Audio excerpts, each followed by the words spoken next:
Chapter 1. The Ink That Dried. Too soon, the Grand Pavilion Hotel in Rye had long held a reputation as a retreat for the wealthy, the retired, and the quietly scandalous. Its white balconies shimmered in the sun, its gardens were pruned like chessboards, and its guests walked with the air of those accustomed to expensive boredom. But on this particular morning in mid-June, the peace was disturbed not by gossip, but by a death. Miss Arabella Montague had always insisted on writing her letters at precisely 10 o'clock each morning in the solarium.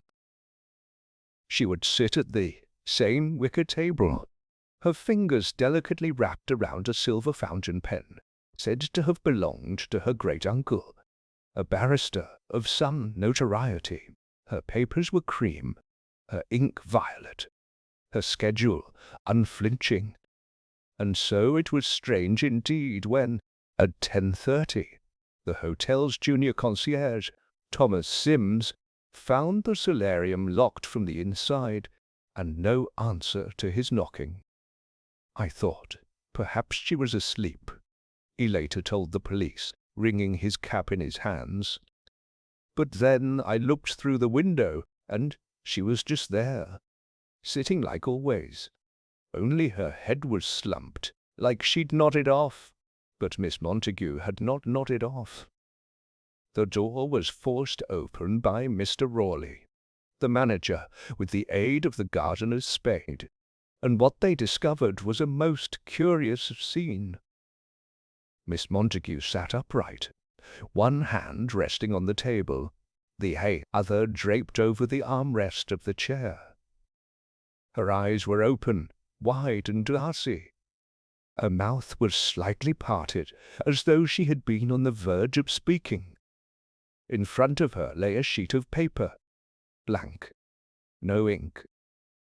The silver pen was missing, and so, too, was the small velvet pouch she always kept beside her papers, containing 3 antique stamps she had been intending to use that morning. No signs of a struggle, no forced entry, just silence and death. Dr. Linley, summoned from the village, confirmed what everyone soon feared. Heart failure, it seems, he muttered to the murmuring crowd, perhaps brought on by stress or a sudden shock. Yet behind the murmurs, in the hush of scandal and suspicion, another whisper began to thread its way through the corridors of the Grand Pavilion. Murder. The next day brought more than just fog rolling in from the sea. It brought Hercule Poirot, summoned discreetly by a letter from Beatrice Penstock, Miss Montague's closest friend and confidant. Poirot arrived not by motor car, but by train, impeccably dressed, carrying nothing but a small valise and a folded umbrella with a silver handle. Waiting in the lobby, Miss Penstock greeted him with a mixture of relief and dread. "Oh, monsieur Poirot," she whispered, eyes shining with unshed tears. "They're calling it natural causes, but I tell you, Arabella was terrified of something. She was nervous for days. Someone frightened her. I know it." Poirot inclined his head solemnly. "You believe, madam, that it was not nature, but malice, that stilled the heart of your friend?" "I do. And not only that, but her pen, the silver pen, it is gone. She never let it out of her sight." Poirot's eyebrows arched. "The pen is missing, yes, and the stamps. But it is the pen that worries me. She was obsessed with it. I once asked her why, and she said only, 'Some truths are best signed away in silver.' I never knew what she meant." "Curious," murmured Poirot, his fingertips pressed together. "May I see the room where she was found?" The solarium was bathed in the pale, filtered light of early evening when Poirot entered. The police had already concluded their preliminary investigation, and the room had been reopened to the staff. Nothing was out of place, at least to the untrained eye. Poirot moved slowly, examining the table, the chair, the faint indentation of a foot on the patterned rug. She wrote nothing, he observed aloud. And yet she sat here, prepared to write, her pen so beloved missing, a blank page. Why? Perhaps she was interrupted, Miss Penstock offered. Poirot shook his head. No. If she had been startled, she would have moved, knocked the chair, spilled the ink. This is too still, too staged. He turned his attention to the table. On it sat a glass inkwell with its lid open, and beside it a blotter untouched. There was no ink on the paper, nor the faintest mark of a penstroke. Poirot picked up the paper with gloved fingers. He held it to the light. No watermark, but the paper is faintly scented. Jasmine, I believe. A woman's scent. Yet I wonder, was it hers? Poirot spent the remainder of the day speaking quietly with staff and guests, gathering only morsels of information, but enough to begin forming the shape of what he called the cloud that hovers before the lightning. There was Mr. Rawley, the manager, who seemed too eager to assure Poirot of his cooperation. There was Thomas Sims, the young concierge who had found the body, visibly shaken but curiously vague on how long he had waited before reporting her silence. There was Dr. Linley, cool and clinical, who had examined her and left in haste that same afternoon. And then there was Miss Vivian Blair, a guest and amateur poet who had often taken tea with Miss Montague, and who, Poirot noted, seemed both perturbed and intrigued by the drama unfolding. Arabella always had a flair for the dramatic, she said over breakfast the next morning. I wouldn't be surprised if she arranged her death like a performance. Theatrics were her passion. Indeed, Poirot said quietly. And what, mademoiselle, are yours? Vivian smiled. Oh, I adore puzzles. Then you and I, said Poirot with a slight smile, shall get along admirably. But behind his smile lay thought, deep and precise, for in that moment Poirot had already begun to suspect that Miss Montague's death had nothing to do with theatrics, and everything to do with the silver pen that had vanished like a signature erased from a deed. And so the stage was set, not for a performance, but for a dissection of the human soul. Chapter 2. The Inkless Clue. The morning after Poirot's arrival, a sullen fog hung low over the gardens of the Grand Pavilion Hotel, draping the hedges and marble, statues in a pale shroud. A light drizzle tapped against the solarium windows, creating a quiet rhythm that suited the air of lingering unease. The staff moved more quietly than usual, their eyes darting as though the walls themselves had acquired ears. Hercule Poirot acquired ears. Hercule Poirot sat in the corner of the breakfast-room, his coffee untouched, his gaze fixed on the door through which guests drifted in and out. He was not looking for anything in particular, and yet he observed everything.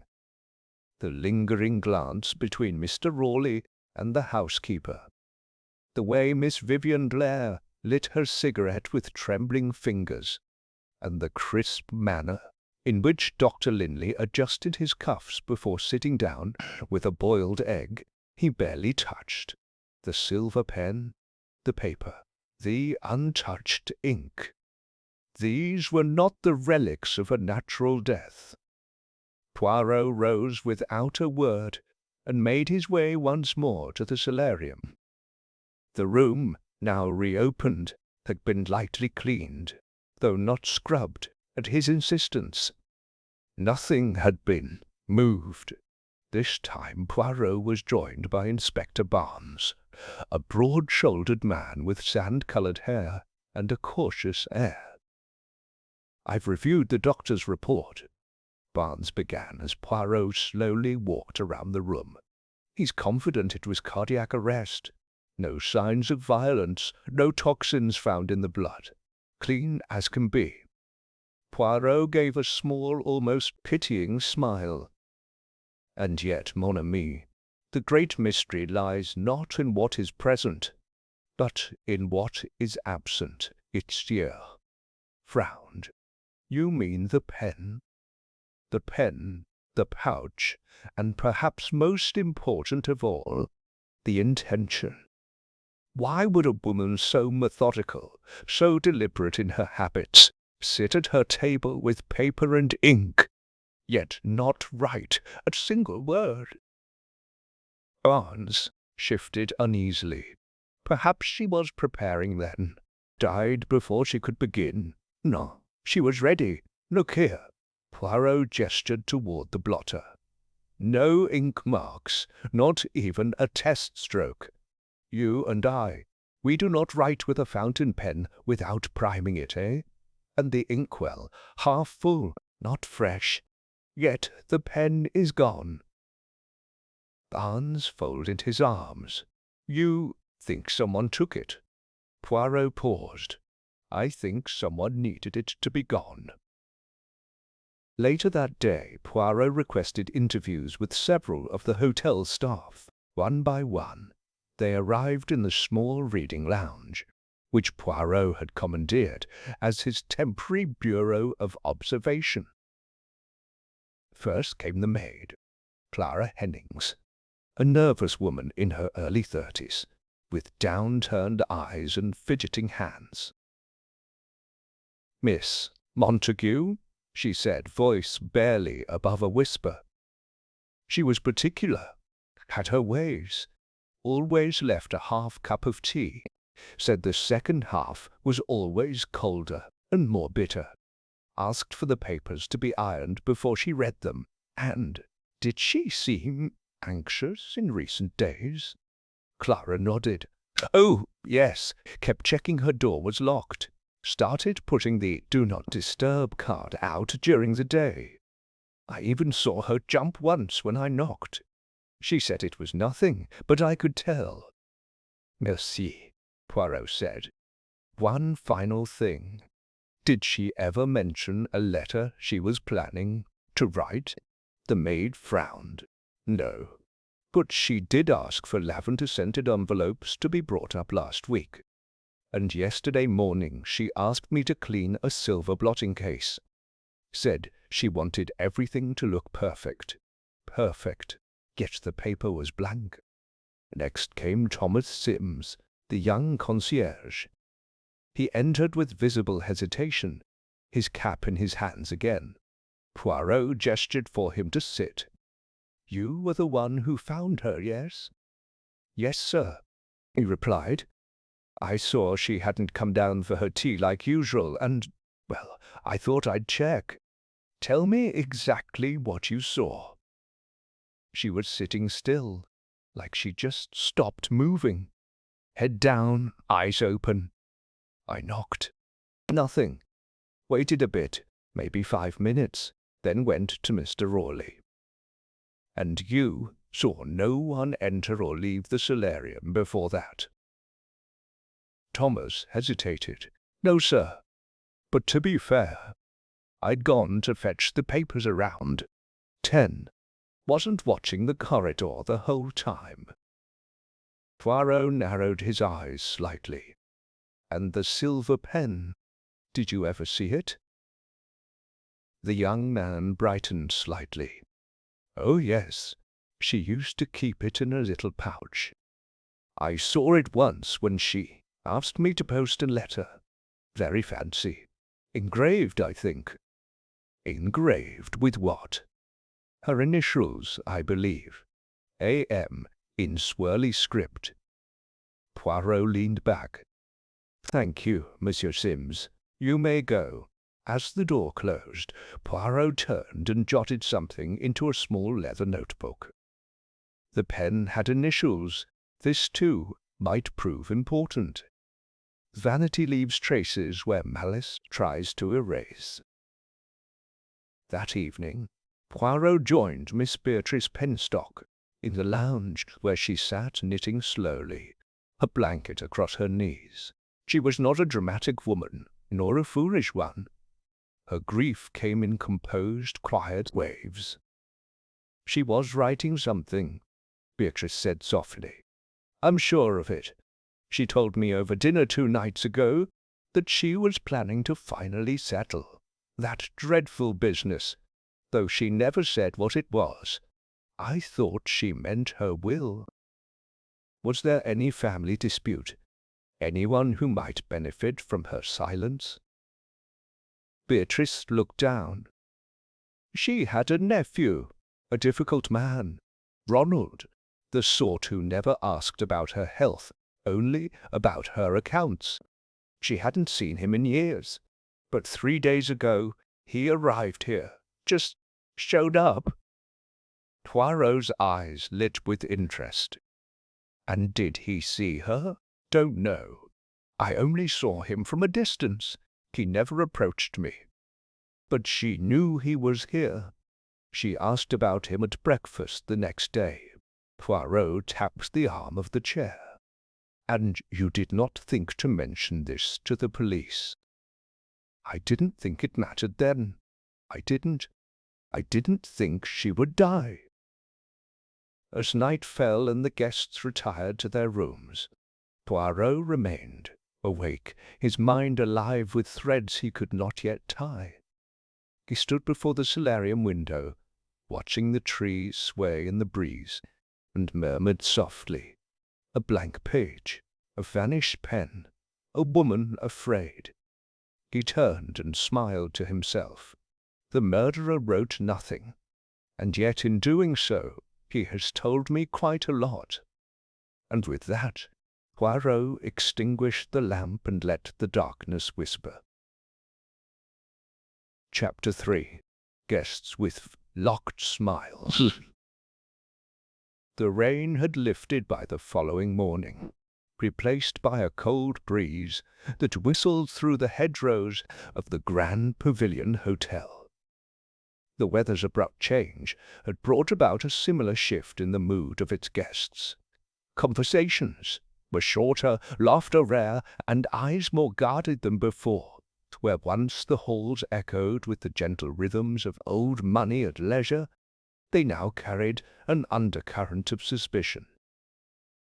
In the reading room turned temporary office,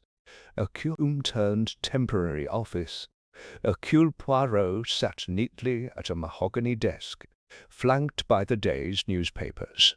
He read nothing, his gaze fixed instead on the hallway mirror that reflected the lounge behind him. One by one, the hotel's key occupants arrived, summoned politely but firmly. Poirot had requested a quiet, informal gathering, merely a friendly inquiry into personalities, as he had put it. There were 5 of them. Mr. Rawley, the manager, tall, impeccably dressed, and just a bit too polished. Miss Vivian Blair, the poetess with sharpened wit, and a gaze that flitted, restless as a sparrow. Dr. Linley, precise and dry, with the air of a man who could catalogue emotions without experiencing them. Mrs. Daphne Whitmore, a retired opera singer whose silks whispered as she walked, and whose voice still carried like a diva's final note. And finally, Colonel Armitage stooped, from age, sun-browned from Africa, and quietly appraising everything from behind a monocle. Poirot stood. "Mesdames, Messieurs, I thank you for agreeing to meet me. I will not detain you long, but I must ask some questions of a somewhat delicate nature. Mr. Rawleigh's smile was immediate. Of course, Monsieur Poirot. Anything to assist the investigation. Poirot nodded. Then perhaps we begin with something simple. What was your relationship, if any, with Miss Arabella Montague? Colonel Armitage cleared his throat. Knew her distantly. Old society circles. Didn't speak more than twice a week. Not the warmest woman. She was reserved, agreed Mrs. Whitmore. We played cards occasionally. She once scolded me for using the phrase divine intervention. Said there was no such thing. Dr. Linley merely shrugged. I treated her for a mild arrhythmia last year. She disliked medication, but insisted on having exact explanations for everything. A demanding patient. Vivian Blair gave a small, curious smile. She was fascinating, rigid as a ruler, but sharp. She enjoyed verbal fencing. We had tea often, and yes, I borrowed a book or two from her. And you, Monsieur Rawleigh? Poirot asked. The manager straightened. I managed her preferences, extra towels, fresh flowers, private dining on Tuesdays. She was precise, but generous with her tips. Poirot's eyes moved from face to face. You all interacted with her, but none intimately. And yet, it is within such thin threads that motives are sometimes woven. Vivian leaned forward. You believe one of us killed her? Poirot smiled politely. I believe, mademoiselle, that we each reveal far more than we intend. After dismissing the group, Poirot asked that Vivienne remain behind. She sat cross-legged on the edge of her chair, cigarette poised in one hand, eyes alert. You spoke of borrowing books, Poirot said mildly. May I ask which ones? Of course, mostly poetry. Browning, Rossetti. She had a taste for the romantic in a strangely bitter way. Strange? She once told me, Vivian said, exhaling a stream of smoke, that sentiment was a form of camouflage, that people hide behind affection to avoid telling the truth. Poirot's brows rose slightly. A curious philosophy. She was a curious woman. Poirot leaned forward. Tell me, mademoiselle, did she ever speak of her silver pen? Vivian blinked. Only once. I complimented it. She said it had written confessions. I asked whose. She only smiled and said, perhaps mine, perhaps someone else's. A confession, then? Poirot asked. Maybe. Or maybe she was teasing me. Poirot tapped his fingers together. Did you ever see her nephew? Vivian shook her head. I didn't know she had one. Merci, mademoiselle. The afternoon brought Poirot to the drawing-room, where Mrs. Daphne Whitmore was entertaining two guests with dramatic recitations of Shakespeare's sonnets. As he approached, she waved the others away with a flutter of her scarf and invited him to sit. I thought you might come, she said. It's all terribly dramatic, isn't it? Poirot tilted his head. Murder rarely lacks drama. Oh, but you do believe it was murder, then? Poirot allowed the silence to hang a moment before answering. Do you believe it was not? Mrs. Whitmore's laughter was light, but tinged with steel. Darling Arabella, she would never die of something as banal as a failing heart. No, she was waiting for something, or someone. Poirot's eyes gleamed. Waiting. She had secrets. That much I know. She was very protective of a small notebook she carried, never let it out of her sight. A notebook? She said it contained truths, names, dates, and regrets. Poirot's expression darkened slightly. And did she still have it the morning she died? I couldn't say, Mrs. Whitmore replied with a shrug, but she didn't bring it to bridge the night before, which was unusual. Another item gone, the silver pen, the pouch, the stamps, and now perhaps a notebook. By dusk, Poirot was once again walking the grounds of the hotel, hands clasped behind his back. The shadows grew long on the garden path. A groundskeeper clipped roses. Near the pergola, the world carried on. Poirot paused near the solarium entrance. His eyes narrowed. He knelt, barely visible in the gravel, half obscured by a trailing vine, was the smallest glint of metal. He plucked it up delicately.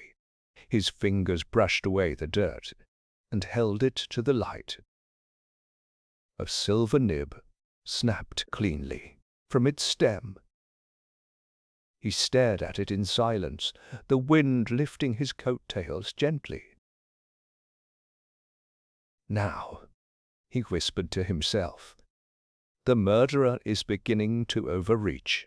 As the stars emerged, Poirot returned to his suite and set the broken nib beside a blank sheet of paper on his writing desk. A pen, after all, was not only a tool for writing, but a weapon, a symbol, a secret, and someone, somewhere in the Grand Pavilion, had used it for all three. Chapter 4. Poirot enters the maze.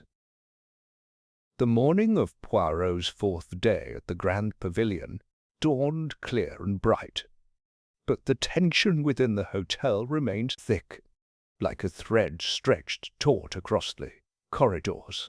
Though the cause of Miss Arabella Montague's death had yet to be publicly revised, the murmurs had begun to change in tone, from grief to speculation, from speculation to dread. A silver nib, snapped, hidden. Poirot stared at it now, laid out precisely on a square of linen atop his writing desk. He had cleaned it with care.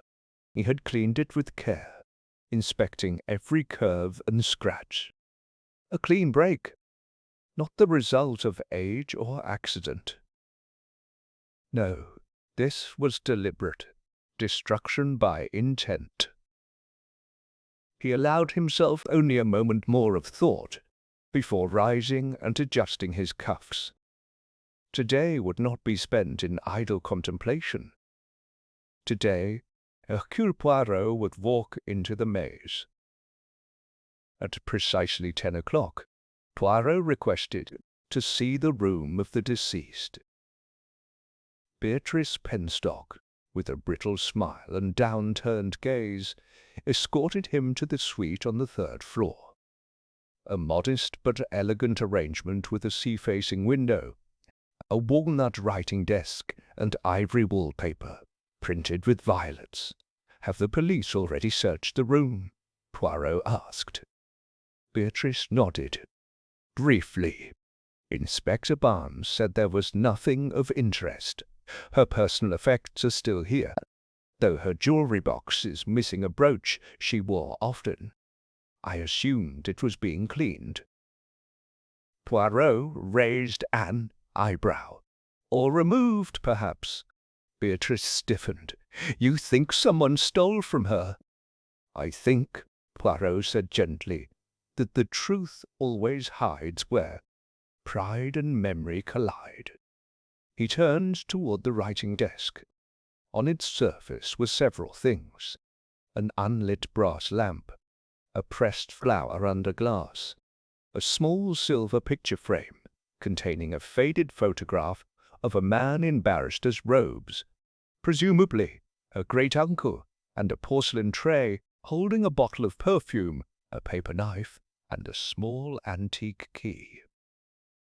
Poirot picked up the key and held it to the light. Curious. I've seen that before, Beatrice murmured. Arabella said it. opened a cabinet she no longer had. She kept it anyway. Poirot turned it over. Or perhaps the cabinet is still here, simply not in plain sight. He knelt before the writing desk and opened the lower drawer. It creaked as he pulled it wide. Inside were envelopes, spare ribbon, ink refills, and, folded tightly in tissue, a small brown diary. Poirot's fingers closed around it like a banker discovering unaccounted gold. Beatrice gasped. "That's hers." Poirot opened the diary gently. The pages were blank for the most part, save for 4, each dated, each handwritten in the same angular, refined script he had seen in older documents from Montague. But these were different. These were raw. March 12th. He came again. I told him I could not sign. He laughed, said I would, eventually, that he had time, but I do not. My heart will not last forever. March 19th. The letter remains unwritten. I know what must be said, but I cannot bring myself to say it. I fear it will destroy someone, or worse, liberate them. April 4th. I've hidden the original. If he searches, he won't find it. I think he suspects I've destroyed it. I almost did. But something stayed my hand. May 30th. I'll write it at last. I'll use the silver pen. It must be that one. There is something poetic about it. One last confession written in silver. Poirot closed the diary and exhaled slowly.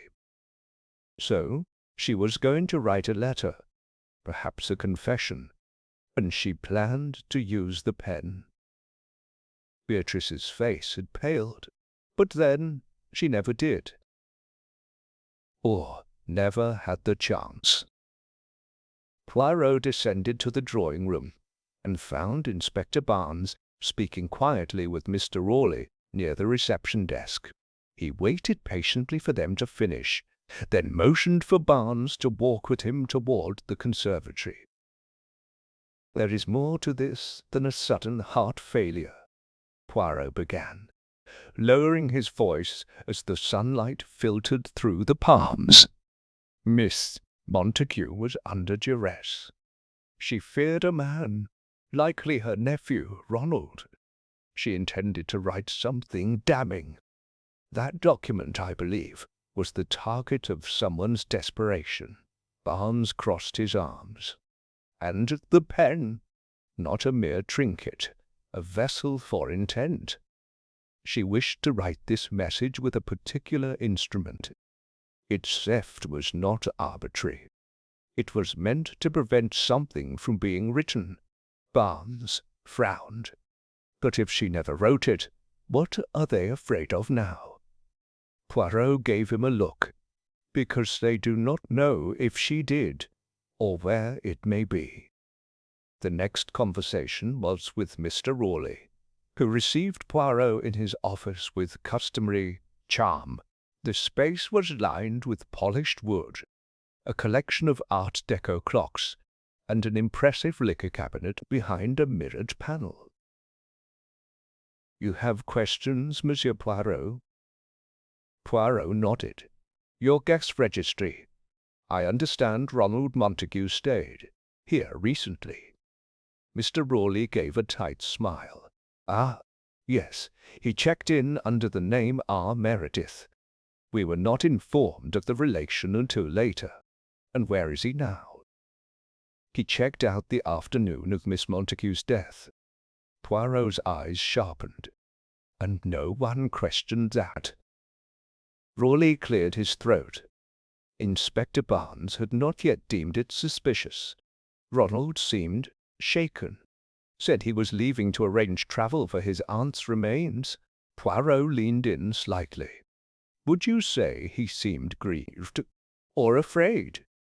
Rawley faltered, then nodded once. "Afraid. But I didn't know why." Poirot stood. "Might I see his room?" "Of course. though I believe housekeeping has already turned it over. The room was small and functional, with a narrow bed and a leather satchel left behind. Poirot examined the drawers, empty, the wardrobe sparse. Then he knelt by the writing table. A single sheet of stationery remained, half burned, in the waste bin. Poirot withdrew it with tweezers. Only a few words were legible.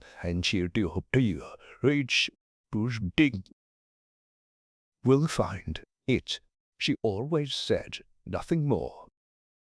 Poirot stared at the ash-blackened edges. Ronald had feared something, not grief, not guilt, but discovery, something that had not yet come to light. Back in his room, Poirot laid the broken silver nib beside the recovered diary, the hotel key, and the partially burned note. It was no longer a question of whether Miss Montague had died naturally.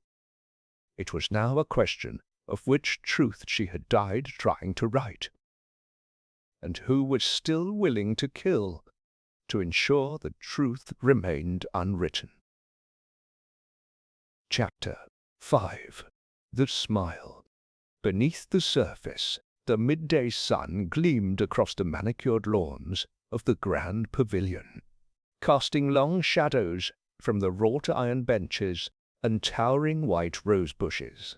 Guests walked in pairs or sat under parasols, their conversations hushed and their eyes increasingly watchful. Everyone was waiting for something to break. Hercule Poirot, however, was not waiting. He was preparing. With the broken silver nib wrapped and stored in a velvet pouch, the diary secured in his valise, and Inspector Barnes informed of his next steps, he made his way down the hallway to room 214, the suite of Dr. Lindley. He knocked with his usual delicacy. The doctor opened the door after a pause, spectacles perched on his nose, a copy of the Lancet folded in his hand. "Monsieur Poirot," he said with only the faintest hint of surprise. "Come in." The suite was sparsely decorated and fastidiously clean, with the sort of sterility more befitting a clinic than a hotel room. A travel case rested at the foot of the bed, open but meticulously packed. "You intend to leave?" Poirot asked, casting his gaze casually about the room. "I have patients returning to London tomorrow. I extended my stay as long as I could afford." "Very commendable. May I speak with you candidly?" Dr. Lindley nodded. "I rather expected you might." Poirot took the armchair opposite the desk. "You were the first to examine Miss Montague. You concluded natural death, yes?" "Yes, sudden cardiac arrest. The signs were consistent. No marks, no trauma. Her medical history included arrhythmia. I certified the death myself. Yet you were not her current physician. You had not examined her recently." Lindley inclined his head, conceding. "True. She declined further consultations. She believed herself perfectly capable of managing her health with lavender tea and walking sticks." Poirot folded his hands. "And yet she was afraid. Everyone close to her says so. Her maid, her friend, even the concierge noticed. Would that not strike a medical man as incongruous?" Lindley frowned. "A fearful patient is not an uncommon patient, Poirot, and anxiety can certainly precipitate cardiac events." "But she did not die in her bed," Poirot said softly. "She died poised to write, with a paper untouched, with her pen missing, and the pen's nib, as I discovered, broken and discarded in the garden." Lindley's expression darkened. "Are you accusing me of something?" "No, I'm only observing that you left rather suddenly after the examination." "Why?" The doctor stood. Because I had no more to do here. I gave my report. And frankly, I dislike the morbid curiosity of hotels when death arrives. Poirot watched him for a moment, then nodded. Très bien, doctor. One final question. Did Miss Montague ever speak to you of a letter she intended to write? Linley was still for a beat. Then he said, No, nothing like that. Poirot rose. Merci, doctor. As he left, he caught the faintest reflection of Linley's face in the mirror by the door. Not angry, not flustered, but alert. A man, recalculating. Poirot next found Colonel Armitage reading a newspaper on the veranda, an untouched glass of port beside him. Colonel, Poirot greeted. Do you have a moment? Armitage looked up. For you, Monsieur Poirot, I have 5. Poirot smiled and took the chair opposite. You knew Miss Montague, albeit distantly. May I ask, did you notice a change in her in the past week? The colonel scratched his chin. Truth be told, I thought she was more elegized, less aloof than usual. But yes, guarded, and she avoided conversation with that Rawley fellow. The hotel manager? Yes. Always thought he was too slick by half. Man like that. Always polite, never sincere. Poirot nodded. Did you know that Miss Montague had a nephew? I had heard rumours. Black sheep, wasn't he? In some trouble years ago. Poirot leaned in. And if I told you he checked into the hotel under an assumed name? The colonel's eyebrow rose. That would explain a few things. Such as? Armitage lowered his voice. I saw a man leave the solarium the morning she died. I didn't think much of it. He moved, like staff. But he wasn't wearing a uniform, just a dark jacket and cap. Walked briskly towards the eastern stairs. Poirot's gaze sharpened.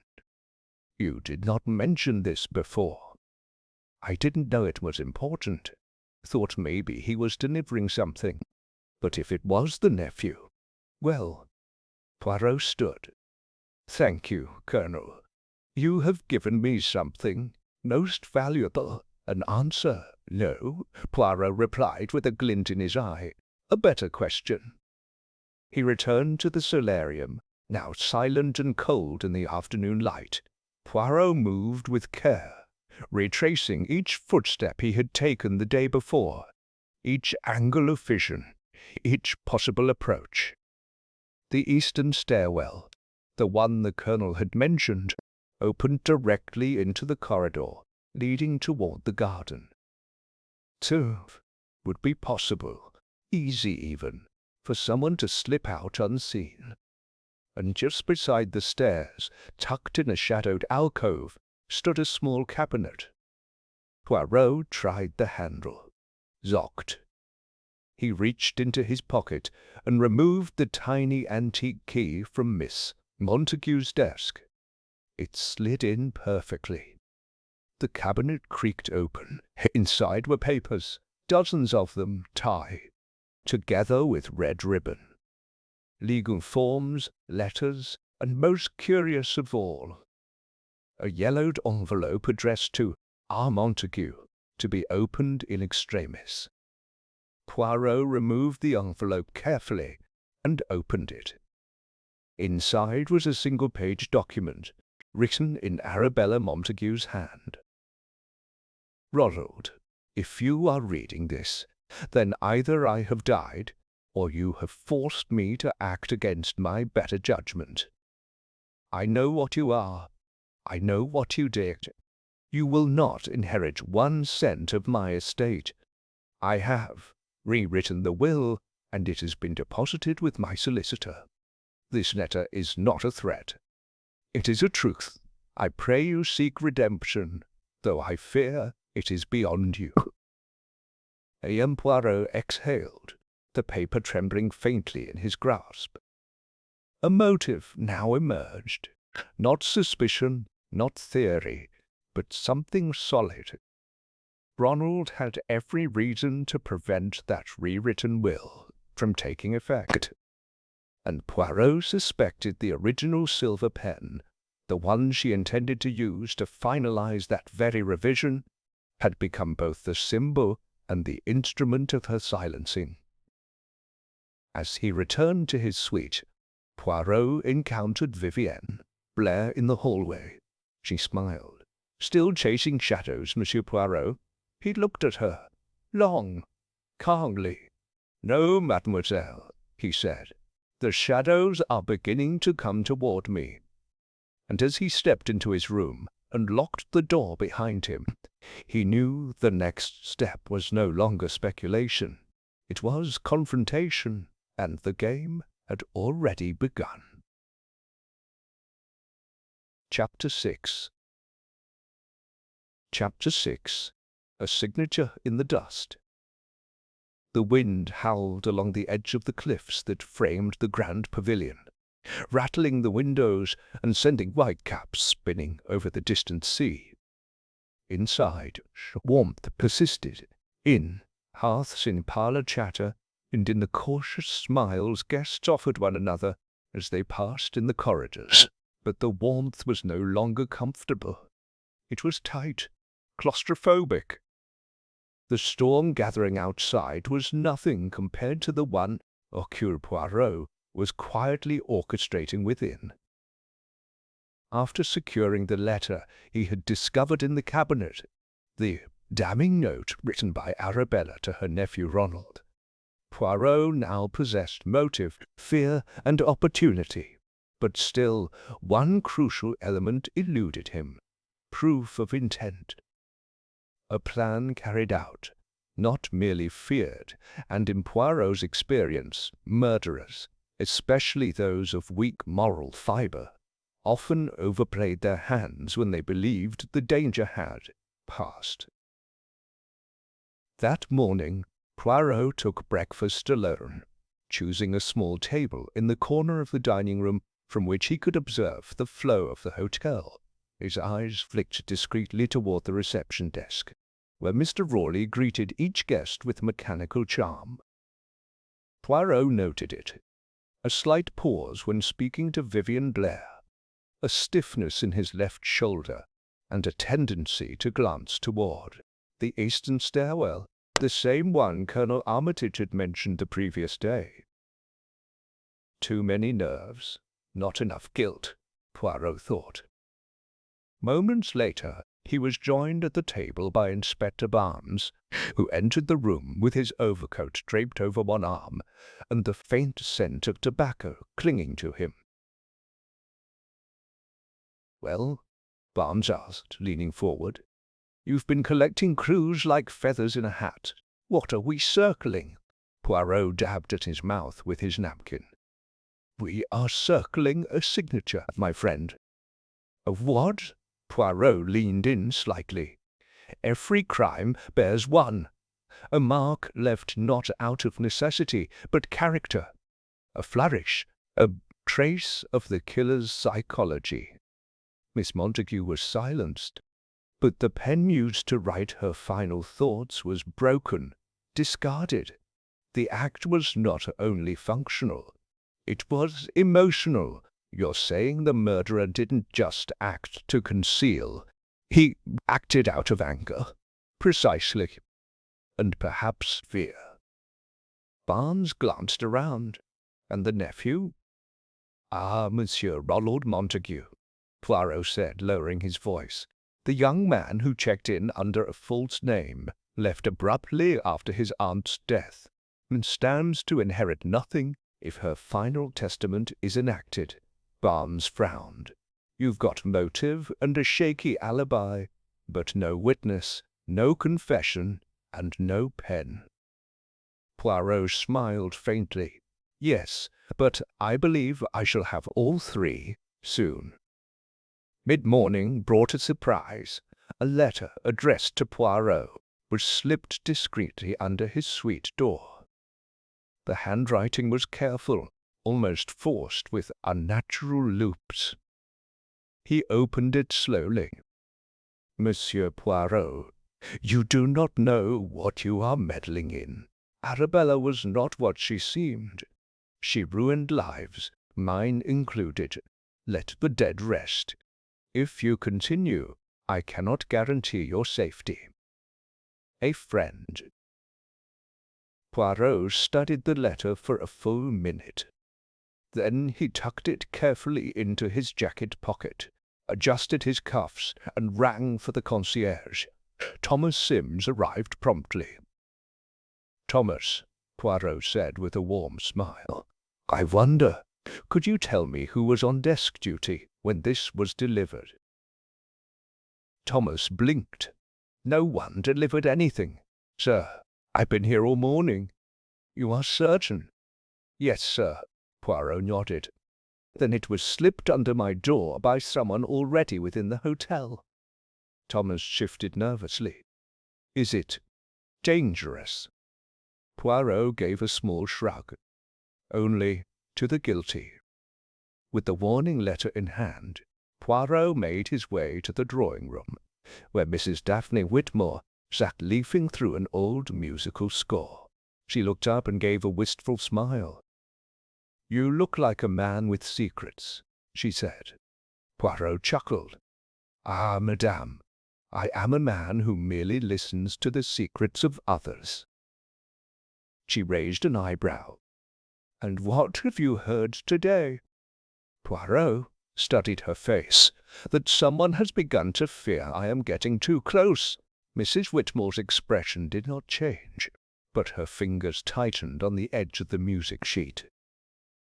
"I also know," Poirot continued softly, "that Miss Montague had a notebook, that she feared what might happen if its contents came to light, and that now both the pen and the notebook are gone." She looked up sharply. "I thought you found her diary." "A diary, yes, but not the notebook. According to Miss Penstock, it was blue leather, unmarked, and always kept on her person. It has not been seen since the morning of her death."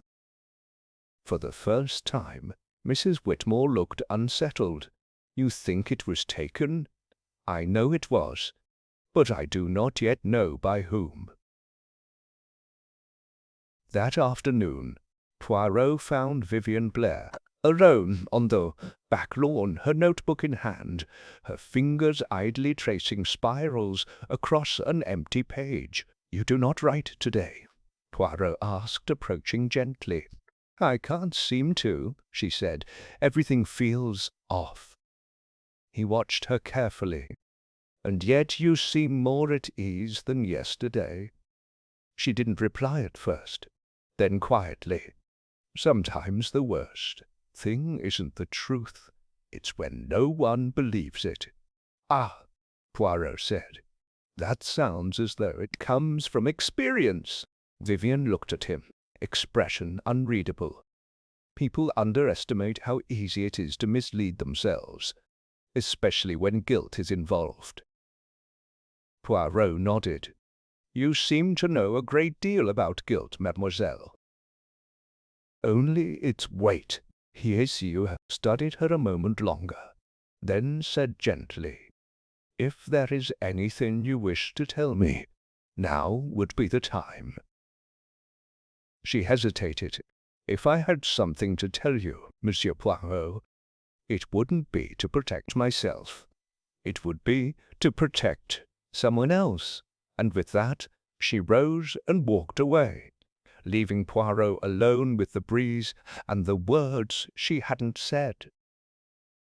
Late that night, when the corridors were still and the guests had retreated to their rooms, Poirot walked again to the solarium. He carried only a candle and a folded note. In the soft light of the flame, he bent near the writing table, where Miss Montague had once prepared to draft her final letter. He looked at the surface, ran his fingers gently along its edge. Then, suddenly, He paused. Beneath the table's lip, almost invisible against the dark wood, he saw it, a faint line of dust disturbed in a half-circle. He knelt and brought the candle closer. A small curved indentation, as if something with a rounded base had been resting there for years, and was recently removed, the silver pen. It had not been stolen from elsewhere. It had been taken from here, and in its absence it left behind not only silence, but a signature in dust. Poirot stood slowly. Tomorrow, he thought, the truth would begin to crack open. But tonight, the dead were whispering louder than ever. Chapter 7. The Shadow Behind the Curtain. The next morning broke with a strange hush over the grand pavilion. Even the clinking of breakfast china seemed more subdued, as if the walls themselves anticipated something. Rain streaked the bay windows, and mist clung to the cliffside gardens, obscuring the view beyond the hedges. Poirot stood in the lobby, his cane resting against one leg, his eyes on the grand staircase. He had slept little. Instead, he had reread every note, re-examined the broken nib, the letter to Ronald, and the peculiar warning left beneath his door. The threads were tightening, not toward a single person, but toward a moment of weakness, of panic, of fatal decision. "Good morning, Monsieur Poirot," said Beatrice Penstock, emerging from the elevator with a shawl wrapped tightly around her shoulders. Her eyes were heavy with the kind of grief that had begun to settle into permanence. "You are well, madame?" he asked with genuine gentleness.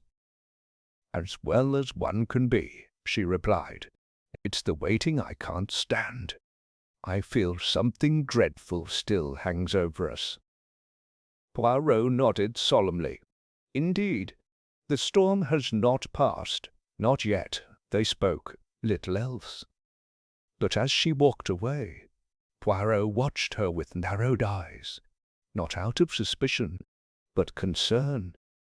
She had been closest to Arabella, and, in Poirot's experience, proximity to truth could be a dangerous place. At 11 o'clock sharp, Poirot convened a second round of interviews, this time choosing the small music room near the west wing.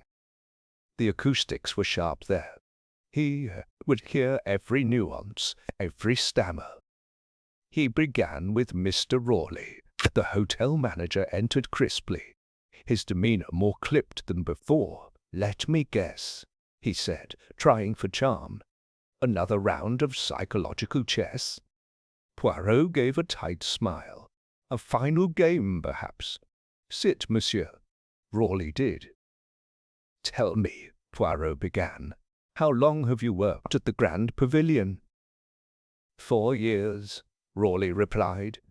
"I came after the renovations, helped rebrand the place as a discreet luxury destination." "Ah, discretion," Poirot echoed. "And yet one of your long-time guests was murdered under your watch." Rawley's face stiffened. "There's still no evidence of that." Poirot slid a paper across the table. It was a copy of Arabella's note to Ronald. Rawley blinked at it. "She was rewriting her will," Poirot said softly. "And she had reason to believe someone would try to stop her." "You were aware, were you not, of Ronald Montague's arrival?" Rawley hesitated. "I suspected, but he paid in full and was quiet. I thought, perhaps, a reconciliation. Or perhaps you thought best not to ask questions." Poirot leaned forward. "Let me ask plainly, monsieur. Did you assist Ronald?" Montague in accessing his aunt's suite the morning she died? Rawleigh's lips parted. No, I didn't. But you gave him a spare key.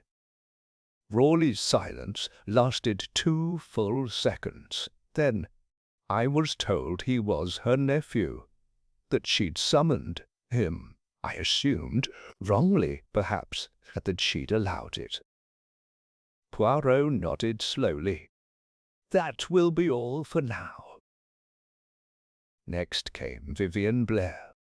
She entered with her usual poise, though her eyes were rimmed with fatigue. Back for more questions, Monsieur Poirot? You are not surprised. I rarely am. Poirot smiled faintly. Tell me, mademoiselle, did you ever see Ronald Montague? She blinked. No, only heard of him afterward. Why, I believe you may have seen him and not known it. He watched her carefully. He wore a dark coat, a cap, passed through the solarium corridor just after 10 on the morning of the murder. Vivian frowned. There was someone. Yes, I assumed it was a porter. He didn't look at me. And did anyone else see you near the solarium that morning? No. I was heading to the garden to write. I left through the east doors. Poirot's eyes sharpened. Did you see anything in the solarium, or anyone? Vivian hesitated, then looked down. I saw the paper on the table, and I saw that the pen was missing. Poirot sat back. You noticed the pen was gone before anyone had declared her dead? Her mouth opened. Yes, but I didn't know what it meant. Poirot was quiet. And yet you said nothing. Was afraid, she whispered. I thought if I told anyone, it would look like I'd been there, that I'd touched something. Did you? Poirot asked gently. Touch anything? No, she said, eyes glistening. But I saw it. Her hand was still, her head tilted. I knew something was wrong. As I panicked, I turned away. Poirot did not press further. Not yet. But a new thread had revealed itself, one that glimmered faintly with fear, not guilt. Later that afternoon, Poirot returned to the reception to request the guests' check-in, logs from the week of Miss Montague's death. Thomas Sims, the young concierge, handed them over with a frown. Everything all right, sir? Poirot studied him. Tell me, Thomas, do you recall how Ronald Montague behaved when he left the hotel? Thomas looked down, hurried, didn't meet anyone's eye. He left a book behind, though we couldn't find it later. Poirot raised a brow. A book? Yes, I remember because I lobbed it in the lost and found. It was a slim, leather-bound journal. Blue. Poirot went still, and it disappeared. Thomas nodded. I thought someone claimed it, but there's no record. Poirot stood slowly. Merci, Thomas. You've been most helpful. That evening, with the storm rolling in once again, and the hotel's lounges lit in golden pools of lamplight, Poirot walked the eastern corridor alone. He paused by a window, staring out at the hedge maze that adorned the far end of the garden. Arabella Montague had been poised to write a confession. She had hidden her letter. She had hidden her final will. She had tried to outwit death, but death, it seemed, had outpaced her, And yet, Poirot believed not all was lost, because now he knew 2 things for certain. 1, the missing blue notebook was no longer with the murderer. And 2, someone else had it, and that someone was beginning to feel the full weight of what it contained. From behind the velvet curtain, At the end of the hallway, a floorboard creaked. Poirot turned, but there was no one there. Only the quiet echo of retreating footsteps in the dark. Chapter 8. A second silence. The storm that had threatened all day finally broke just after midnight. Rain hammered the arched roof of the grand pavilion and ran in furious sheets down the terrace windows. Lightning lit the gardens in stark white flashes, illuminating the twisted hedges of the maze like skeletal hands reaching skyward. But inside, all was still, except in Suite 212, where Hercule Poirot sat in a high-backed armchair, deep in thought, the blue notebook, gone from Arabella's possession, logged in the lost and found, then vanished. Someone had it, and someone else had discovered that it was missing. Poirot reviewed his mental list. Ronald Montague had motive and means. Raleigh had facilitated Ronald's access. Vivian had seen more than she admitted. Dr. Linley had left too swiftly, and yet the truth he suspected was not just in what was done, but in what was prevented. Arabella Montague had tried to write a letter, had reached for her pen, had been stopped, but by whom? At breakfast the following morning, the news spread. Like spilled wine, Mrs. Daphne Whitmore had taken ill during the night, not gravely, but enough to require a doctor. "I believe it was something she drank," the chambermaid whispered to Poirot as he passed. "She complained of dizziness, cold limbs, said she couldn't feel her fingers properly." Poirot's mind immediately clicked into motion. He changed course and made his way to her room. Dr. Linley was already there, standing by the bedside, his stethoscope looped around his neck and his expression grave. "She'll recover," he said, noting Poirot's entrance, "but I advised rest and a change of medication. Her blood pressure plummeted during the night." Poirot moved quietly to the side of the room, scanning the bedside table. A silver teacup sat, half-finished. He bent down to sniff it. "Chamomile," he murmured. "With valerian," Linley added. "I believe she overdosed. Accidentally, I presume." "Of course," Poirot said softly, eyes never leaving the teacup. But he was not convinced. Later that morning, Poirot met with Inspector Barnes in the hotel's private conservatory. The air smelled faintly of citrus and soil, and the rain's retreat had left the glass panels streaked and glistening. "She'll recover," Barnes confirmed after speaking to the staff. "Doctor says she mixed her own tinctures. Easy to mismeasure." Poirot leaned against the iron railing. "It is possible, yes, but improbable." "You think someone tried to silence her?" "I think," Poirot said slowly, "that she may have seen something, or said something to the wrong person." He hesitated, then added, "What if she saw the notebook?" Barnes's brow furrowed. "You believe it's still in the hotel?" "I do, and I believe someone, perhaps more than one, knows it." Poirot's next conversation was with Vivian Blair, who seemed agitated when she met him on the eastern veranda. "I heard about Daphne," she said before he could speak. "Is she going to be all right?" "She will," Poirot said carefully. "But I am concerned, not about her health, but about her memory. She may have recalled something inconvenient." Vivian tilted her head. "Inconvenient for whom?" "For someone who does not want the notebook discovered." She turned toward the garden. "You think I have it, don't you?" Poirot smiled politely.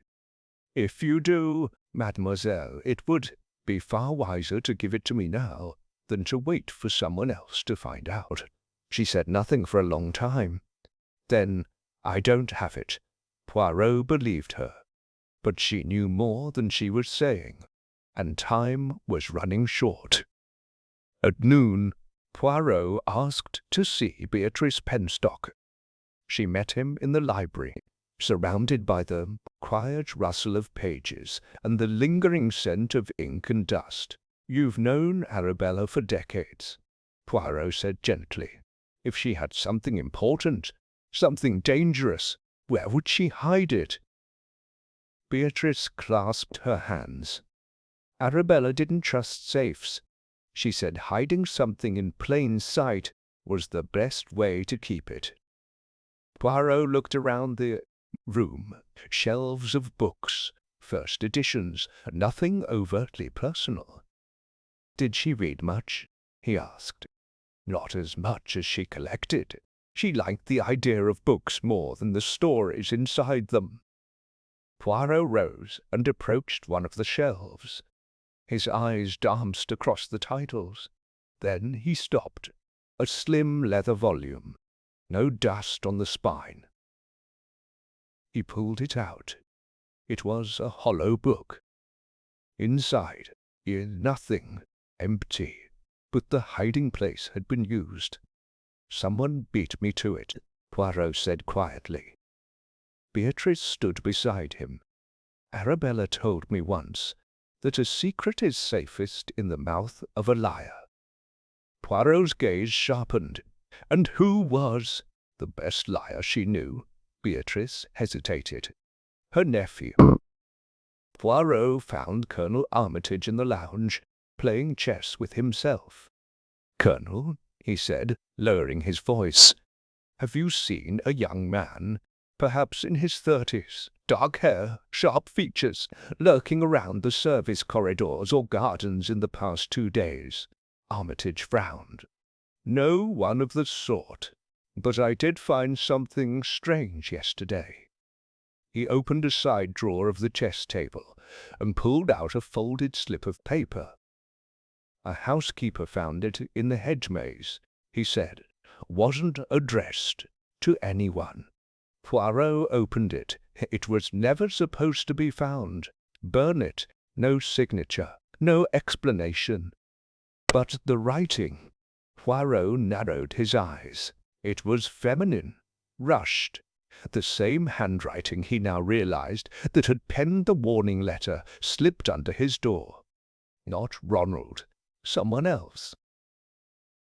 That evening, Poirot returned to his room and laid out everything he had gathered. The broken nib, the letter to Ronald, the hollow book, the unsigned warning, the note from the maze. He no longer believed this was a crime of inheritance alone. This was a crime of reputation. Someone feared what Arabella might reveal. Something personal. Something binding. Poirot stared out the rain-streaked window, the rain-streaked window. Then a knock came. He opened the door. Vivian Blair stood in the hallway, soaked from the shoulders down, clutching something in both hands. "I didn't know what to do," she whispered. "I found it in my bag this morning. I think someone put it there." She held it out, a slim blue notebook.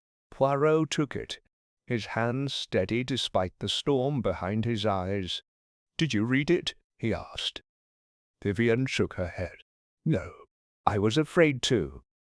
Poirot nodded once. He closed the door behind him, then turned to the first page and began to read. Chapter 9. Secrets Meant to Burn. The rain softened into a mist that clung to the window panes as night draped itself over the grand pavilion.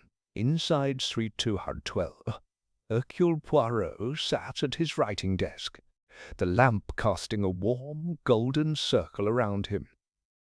In his gloved hands he held Arabella Montague's missing blue notebook, a slim volume with a scuffed leather cover and no title, unassuming in appearance, but thrumming with the weight of hidden truths. He opened to the first page. The ink was black, sharp, the handwriting delicate but forceful. To whoever finds this, know that I do not write these pages in vengeance. I write them because truth left untold becomes poison, and I am too old to carry poison in my heart. Poirot turned the page slowly, as though disturbing a grave. My nephew, Ronald, has threatened me twice in the last month. He believes I possess something he lost years ago. He is mistaken, but not entirely. I have knowledge, not evidence, and knowledge, to a man like Ronald, is more dangerous than proof. He was involved in a scandal, one buried by money and time, a young woman, a coercion. He thinks I kept letters from her. I did not. I destroyed them, but I never forgot. Poirot's brow furrowed as he read on. He believes I kept one letter. That is why he's returned. That is why I now lock my doors at night. I do not fear death, but I fear silence. If I should die suddenly, let this serve as testimony. Ronald should inherit nothing. I have written a new will. I will sign it tomorrow, using my silver pen, the one given to me by the only man I ever loved. Let it be the pen that writes Ronald out of my legacy. If this notebook is found and the letter is missing, know that it was taken by a liar. But liars always forget something. Poirot closed the book and exhaled slowly. So that was it. The motive was not mere greed. It was panic, fear of disgrace, fear of a past uncovered. And Poirot now understood why the silver pen had mattered so much to Arabella. It wasn't just sentiment. It was symbolic. It was justice. The following morning, the air was heavy and damp, like breath held too long. Poirot took his usual breakfast with Inspector Barnes, who had arrived early at his request. "You found something," Barnes said over his tea. "I have found a great many things," Poirot replied. "But most importantly, I have found that the killer is not who we think he is." Barnes blinked. "Not Ronald?" Poirot smiled faintly. "Ronald is a selfish man, a coward, but he is not the one who broke the pen, nor the one who slipped the notebook into Miss Blair's bag." Barnes leaned in. "Then who?" Poirot tapped the table. "Tell me, Inspector, do you recall what Mrs. Whitmore said about Arabella's secrets? That she kept a notebook filled with regrets, names, and truths? Do you recall how conveniently she fell ill the night before I began asking about the notebook?" Barnes nodded slowly. "And," Poirot continued, "do you recall Vivian Blair's reaction when I asked whether she had seen Ronald? She lied, yes, but not to hide guilt, to protect someone else." "Whitmore?" Barnes asked, surprised. "She's an aging singer. What could she possibly—" Poirot held up a hand. "Mrs. Whitmore's real name is not Whitmore.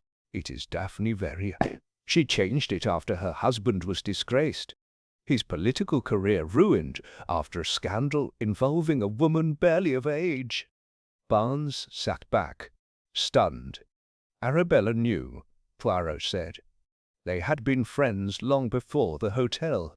Arabella helped hide her, protected her reputation. But Ronald's return, and Arabella's intent to write a formal letter exposing him, would have pulled that entire past into the light, and she tried to stop it." Poirot nodded. Not with poison. I don't believe Mrs. Whitmore intended to kill Arabella, but she did intend to stop her from writing. I believe she took the pen that morning, before the letter was ever started. A symbolic act, one meant to delay Arabella. She may not have realized the pressure Arabella was under, or how fragile her health truly was. Poirot sipped his coffee. But when Arabella died, Mrs. Whitmore panicked, and when the notebook resurfaced, she tried again. The valerian, tea, oui, a calculated misdose, just enough to keep herself from being questioned further, but not enough to arouse suspicion. Barnes looked down. That's cold. Poirot nodded, but not cruel, misguided, desperate, and above all, afraid. That afternoon Poirot asked to see Mrs. Whitmore once more. She greeted him in the drawing-room, her complexion pale but composed. "Ah, Monsieur Poirot," she said, her voice weaker than usual. "Have you solved it?" Poirot sat across from her. "I have, madame, and I must tell you, it breaks my heart." She blinked. "Oh?" He placed the blue notebook on the table. Her hands trembled, not from surprise, but from recognition. "I never meant to hurt her," she whispered. "She was my friend." "I believe you," Poirot said gently. "But you feared what she might say, what she might write." Mrs. Whitmore's eyes brimmed with tears. If the truth had come out, everything would have unraveled. Not just Ronald, me, my family, my name. "You took the pen," Poirot said, "not to kill her, but to stop the moment." She nodded slowly. "I thought I could talk her out of it later, but she died. And the notebook, I found it that evening, in her book cabinet. I didn't read it. I wanted to burn it, but I couldn't bring myself to do it." Poirot studied her. "So you placed it in Vivian Blair's bag, hoping she would deliver it, or destroy it?"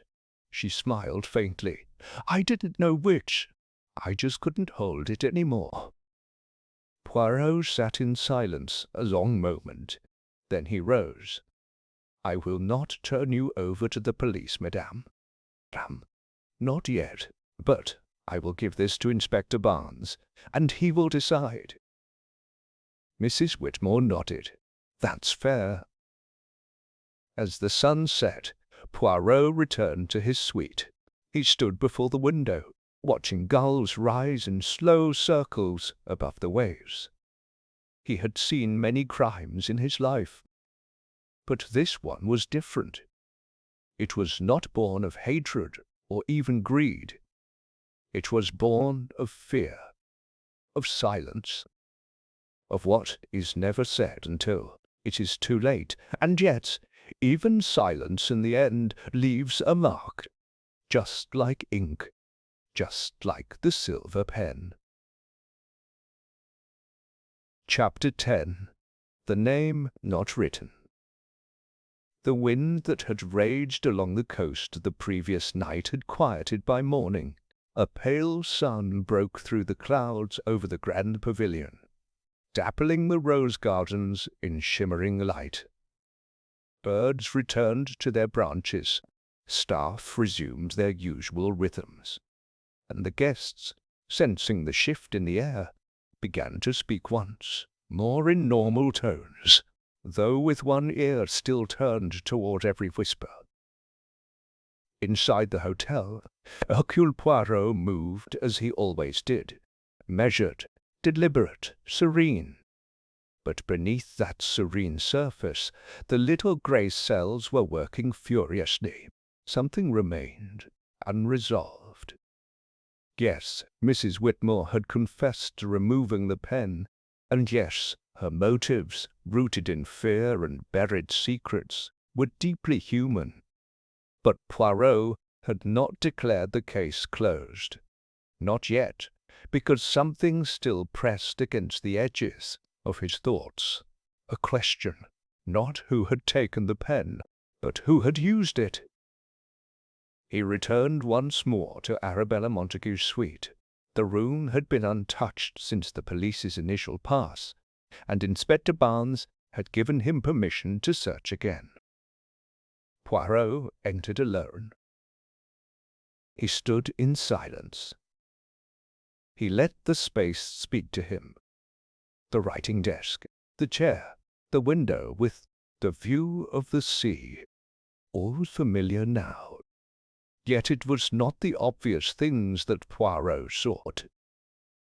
He knelt beside the chair, running his gloved fingers along the floorboards, then up the underside of the table. Nothing. He checked again the drawers. Ribbons, paper, scented wax seals. Then he saw it, a slip of parchment wedged deep behind the drawers in a rail. It had fallen where only gravity and time could find it. Poirot gently coaxed it free. The paper bore a single name, a name not mentioned in the will, not among the hotel guests, a name not once uttered since Poirot had arrived. Helena Marsh. Poirot returned to the library, where Beatrice Penstock sat alone, reading without turning the pages. He seated himself across from her, without invitation. "Miss Penstock," he said softly, "who is Helena Marsh?" The book trembled in her hands. She closed it without looking up. "You found the note?" "Yes," Poirot said. "Just one name, but written with precision, as though Arabella meant to remember it, or reveal it." Beatrice closed her eyes. "I hoped it would stay buried. She was a real person, then?" "Yes, she was. The girl. The one Ronald ruined." Poirot leaned forward. "Tell me." Beatrice hesitated, then said, "Arabella once told me that Helena was only 17. She worked as a kitchen maid at the Montague country house. Ronald was home from school, unsupervised. There was an incident. He dismissed it. Arabella didn't. She tried to intervene. She did more than that. She paid Helena's family a private settlement. She made Ronald vanish from society for 2 years, and she made him swear never to speak of it again." Poirot's brow furrowed. "And yet she kept Helena's name. Why?" "I think she hoped one day to make it right. Publicly, perhaps in her new will, or in a letter." Poirot nodded slowly. Then it was not the inheritance she wished to change. It was her legacy. Later that afternoon, Poirot requested Inspector Barnes meet him in the conservatory, the quietest part of the hotel. The leaves swayed gently in the filtered sunlight, and the scent of damp soil hung in the air.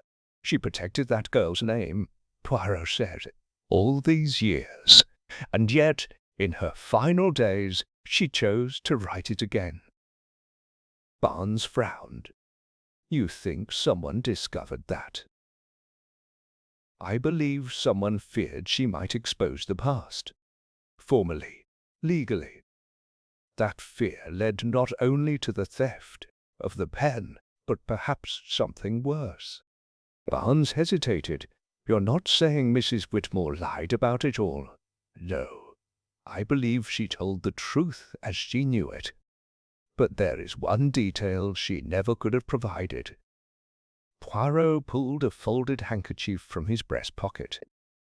Inside was the silver pen nib he had found in the garden. "I had this examined by a friend in the Forensics Bureau," he said. "Microscopic residue. The break was not from pressure or age. It was snapped cleanly, deliberately." Snapped. Oui. But here is the real detail. Traces of blood were found in the hollow of the nib. Barnes straightened. Blood? Dried? Human? Minute? Arabella's? I do not believe so. Her post-mortem showed no bleeding, no exterior wounds. The blood is from someone else, someone who broke the pen, perhaps out of rage, and cut themselves doing so. Barnes's eyes narrowed. So, the killer bled. Poirot nodded, and may still carry the wound. He spent the early evening observing the lounge, the bar, the dining room. His gaze moved carefully across each guest. Mr. Rawley, flushed and nervy. Dr. Linley, composed as ever. Vivian Blair, withdrawn, her hand lightly bandaged. Poirot's gaze fixed, bandaged. He approached slowly. "Mademoiselle," he said, "forgive the intrusion. May I ask, how did you come by that?" She looked down at her hand. "Oh, a silly thing. I cut it 2 nights ago, with a broken wine-glass." "Of course," Poirot said mildly. "Did you bleed badly?" She hesitated. "Not really." But Poirot was already watching her pulse jump at her collarbone. "Why did you not mention it before? I didn't think it was relevant." He nodded gently. "Sometimes the smallest wounds are the ones we hide the deepest." Vivian swallowed. "I didn't kill her." "No," Poirot said, "but I think you were there. That morning. I think you arrived after Ronald left. And you saw her, slumped forward, maybe still breathing." Vivian's lip quivered. "I didn't mean you picked up the pen," he continued. "I didn't mean you picked up the pen," he continued softly now. "You tried to rouse her. You may have broken it accidentally, or in panic, or in guilt." She was trembling now. "I thought she was already gone, but I wasn't sure, and when I saw the paper was blank, I thought she hadn't written anything, that I was too late." Poirot laid a hand over hers. "You were not the killer, but you were the witness who ran." She nodded, tears in her eyes. "I couldn't bear the scandal. My name, my career, it would have been destroyed." Poirot nodded. "But now, mademoiselle, you have done the right thing, have remembered the truth." And the truth, Poirot thought as he walked away, had not been written in ink at all. It had been carried in silence, in fear, in pain. But now, at last, the pen had done its work. Chapter 11. Tensions Beneath the Velvet. The fog returned that evening, not with the force of a storm, but as a soft veil, ghosting through the hedgerows and creeping silently into the corners of the grand pavilion. It cloaked the gardens, blurred the cliffside view, and seemed to settle between every guest and every glance. Within its quiet folds, suspicion thickened. In the lobby, conversations thinned. Guests walked with slower steps, lingered at doorways. Everyone now understood, though no one had yet said it aloud. Arabella Montague had not died by chance. She had been silenced, and Hercule Poirot, that curious little Belgian with the egg-shaped head and unsettlingly direct eyes, was drawing ever closer to the name that had pressed the ink into that silence. Vivian Blair's revelation, though partial and fraught with shame, had given Poirot a key to the timeline. She had arrived minutes after Arabella collapsed, had seen her unresponsive, and rather than seek help, fled in fear. The broken nib, likely snapped in those panicked seconds, now held her fingerprints, her blood. but Poirot believed her. She had not poisoned the tea. She had not removed the stamps, nor stolen the silver pen from the drawer the night before. She was a coward, yes, but not a murderer. No, the killer had been earlier, quieter, and colder. At 8 o'clock, Poirot made his way to the private lounge reserved for senior guests. Colonel Armitage was seated near the fire, polishing his monocle and sipping from a small brandy glass.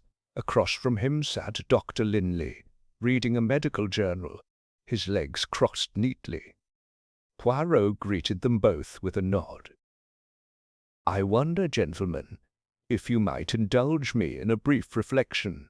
"Always," the colonel said, gesturing to the armchair across from them. Poirot settled in. "I have been considering," he began, "how strange it is that so many people saw so little in the days leading up to Miss Montague's death. She was not a woman to fade quietly. She made noise, she made schedules, she made plans, and yet—" He glanced at Linley. "You saw her last, I believe, professionally?" Linley looked up, calm. "A brief check-in. I reminded her of her blood pressure. She waved me off, said she had too much left to do." "Curious," Poirot said, "because her friend Miss Penstock told me Arabella had begun to cancel engagements, to eat alone, to avoid evening bridge games." The doctor raised an eyebrow. "Perhaps she simply didn't like bridge." The colonel chuckled. "She always beat me. Perhaps she didn't like winning any more." Poirot smiled politely, then turned to Linley again. "Tell me, doctor, where were you the morning she died?" Linley did not hesitate. "In my room, reviewing correspondence. I came down only when summoned." Poirot nodded. "And afterward, after you declared her death?" "I returned to my room, packed. I left that afternoon, as you know." "But you returned the next day." Linley's face hardened just slightly. "Because the police requested a follow-up. You asked for it yourself." "Indeed, and you complied, quickly. But one more thing troubles me, monsieur." He leaned forward. "The silver pen. You never asked about it." Linley's lips thinned. "Should I have?" "She was said to be obsessed with it. It was always in her hand. And yet you made no mention of it being missing from the scene." Linley folded his journal. "I am not a detective, Poirot. I observed a body, a blank page, and an empty chair. I assumed, as most would, that she had not yet begun to write." Poirot gave a small shrug. "But what if she had begun, and something stopped her?" "Then I missed it," Linley said flatly. The colonel cleared his throat. "Getting a bit close to the bone, eh?" Poirot stood. "Only brushing against it, Colonel, not yet piercing it." He turned to Linley. "One final question, Doctor. You treat yourself, yes? You are your own physician?" "Yes." "Then perhaps you'll forgive me for asking. Why are your pupils still slightly dilated?" Linley blinked. And why, when you entered this room, did you favor your left side?" Linley's expression froze. The fire crackled behind him. Poirot stepped closer. "I believe, monsieur, you suffered a chemical exposure recently, a small one, perhaps absorbed through the skin. Something with atropine content, perhaps. Belladonna. Easy to use, difficult to trace." Linley's voice was dry. "You're accusing me of poisoning her." "I am not accusing," Poirot said softly. "I am observing. You left quickly after the death. You returned without luggage, and when you examined her, you declared a cause. Without hesitation, Linley rose from his chair slowly, adjusting his cuffs. If you wish to report something, Monsieur Poirot, I suggest you do so formally. Poirot met his gaze. I intend to. And Linley walked past him, spine stiff, out of the room. The Colonel let out a low whistle. Well, well. Poirot looked down at the empty glass Linley had left behind, at the faint ring it made on the mahogany table. A circle, unbroken. But all circles, Poirot knew, could be broken, with just the right amount of pressure. That night, Poirot gathered his thoughts. Truths were no longer elusive. They were circling, pressing closer. Vivian had fled. Beatrice had known. Mrs. Whitmore had interfered. Linley had orchestrated. Ronald had vanished. Each had touched the silver pen, but only one had pressed it to skin, to silence, to fear. Tomorrow, Poirot would gather them all. Tomorrow, Poirot would gather them all, and finally the paper would not be blank. Chapter 12. The confrontation in room 203, the Grand Pavilion, rarely witnessed confrontations. Its corridors were designed for whispered gossip, not raised voices. Its guests preferred dignified glances to open accusation. But on this overcast morning, Hercule Poirot walked with unflinching purpose down the second-floor hallway toward room 203, Dr. Linley's suite, with a silence more powerful than a shout. Inside that room, somewhere between the carefully pressed shirts and the tidy shaving kit, Poirot knew was the final knot in this tightly woven tapestry of fear, secrets, and pretense. He knocked. A pause. Then the door opened. Dr. Linley stood in his waistcoat, sleeves rolled to his forearms, hands clean, eyes unreadable. "I assume this is not a social call," he said. Poirot inclined his head. "No, doctor. It is a call for truth." Linley stepped aside wordlessly. Poirot entered. The room was immaculate as always. A leather briefcase sat unopened on the desk. A single book, The Pharmacological History of European Botanicals, lay beside it. Poirot gestured to it. "You have an interest in belladonna." Linley remained near the window, arms crossed. "Professional curiosity. And yet it is not the kind of book most carry on holiday." "I don't take holidays." "No, I imagine you do not." Poirot turned to face him fully. "You were the first to reach her body. You declared cardiac arrest. You told the police there was no need for a toxicology screen. You left the hotel immediately after. And yet you returned unasked, before I had even begun to ask questions." "I told you," Linley said calmly. "The police requested clarification. I was only cooperating." Poirot took a step forward.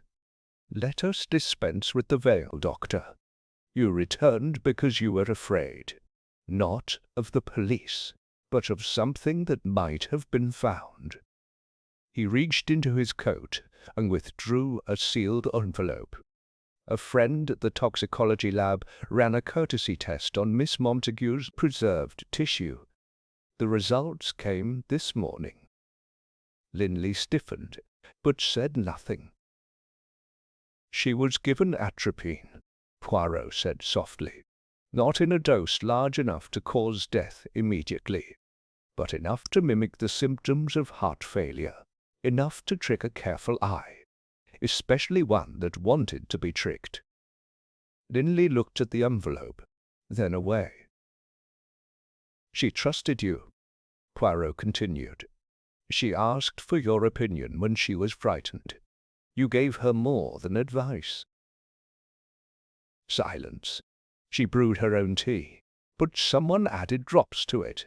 Drops from a tincture only a man with your knowledge would know how to prepare. Still Linley said nothing. Poirot stepped closer. Was it to silence her, or to slow her down? Linley exhaled.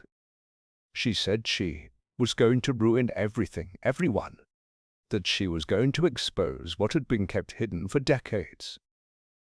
She meant Ronald, Poirot said. She meant all of us, Linley snapped. Arabella had turned cruel. She wanted to wash her guilt clean by burning everyone else's name in the fire. Poirot tilted his head. And you? Linley looked him dead in the eye. 30 years ago, I was a medical intern at the same estate where Ronald caused his scandal. I didn't report it. I treated the girl's injuries in private. I was told to forget it. I did. And you feared Arabella would name you. She told me, calmly, over tea. You knew, Marcus. That's the worst of it. You knew. He turned away from Poirot and stared out the rain-streaked window. So, yes, I panicked. I slicked a few drops into her valerian blend. Nothing fatal, just something to cloud her thoughts, make her doubt herself, maybe delay her signature, maybe buy a few days before she made a formal accusation. I didn't mean to kill her. Poirot's voice was quiet. But the delay was enough. She died of a sudden failure. You ensured no one would question it. You left before doubt could catch up. Linley looked down. If I'd known it would kill her. Poirot interrupted sharp now. But you didn't care. That is the truth, Doctor. You saw an opportunity to keep your name, your career, your perfect little world intact. You gambled with a woman's life and justified it as precaution. Linley said nothing. Poirot stepped back toward the door. I will give this to Inspector Barnes. The evidence is circumstantial, but supported, and your confession, while subtle, will not be misunderstood. Linley's voice stopped him. Will you say I meant to murder her? Poirot turned. I will say you poisoned her, and you let her die when she might have lived. 10 minutes later, Poirot stood outside, watching as Barnes and a uniformed constable entered the hotel. The arrest would be quiet, discreet. The Grand Pavilion would not tolerate anything else. Vivian Blair emerged from the lounge, her hand still bandaged, but her eyes no longer flinching from his. Is it over? She asked. Poirot gave a small smile. Almost. She nodded, then turned to go, but paused. He would have gotten away with it, she said quietly, if she hadn't tried to write. Poirot nodded. The pen was her voice, and someone feared what it would say. Vivian looked down. We all did in some way. Poirot did not disagree. Back in his suite, Poirot poured himself a small cup of tisane and sat by the window, watching the sea mist roll away from the cliffs like a curtain at the end of a long performance. Arabella Montague had not died in vain. Her pen, her voice, her fear, they had spoken, not in ink, not on paper, but in silence and the things left unsaid, and it had been enough. Justice, Poirot reflected, did not always come as a hammer. Sometimes it came as a whisper, a name, a signature that was never written, but remembered. Chapter 13. A desperate attempt to escape. The morning after Dr. Linley's quiet arrest, the Grand Pavilion returned to its polished routines. Bellhops moved crisply across the marble lobby. The scent of orange blossoms drifted through the hallways. Fresh linens were laid. Fresh lies, too. But below the surface, something had shifted. The guests walked with an awareness now, of one another, of themselves. A woman had died. A doctor had been taken away.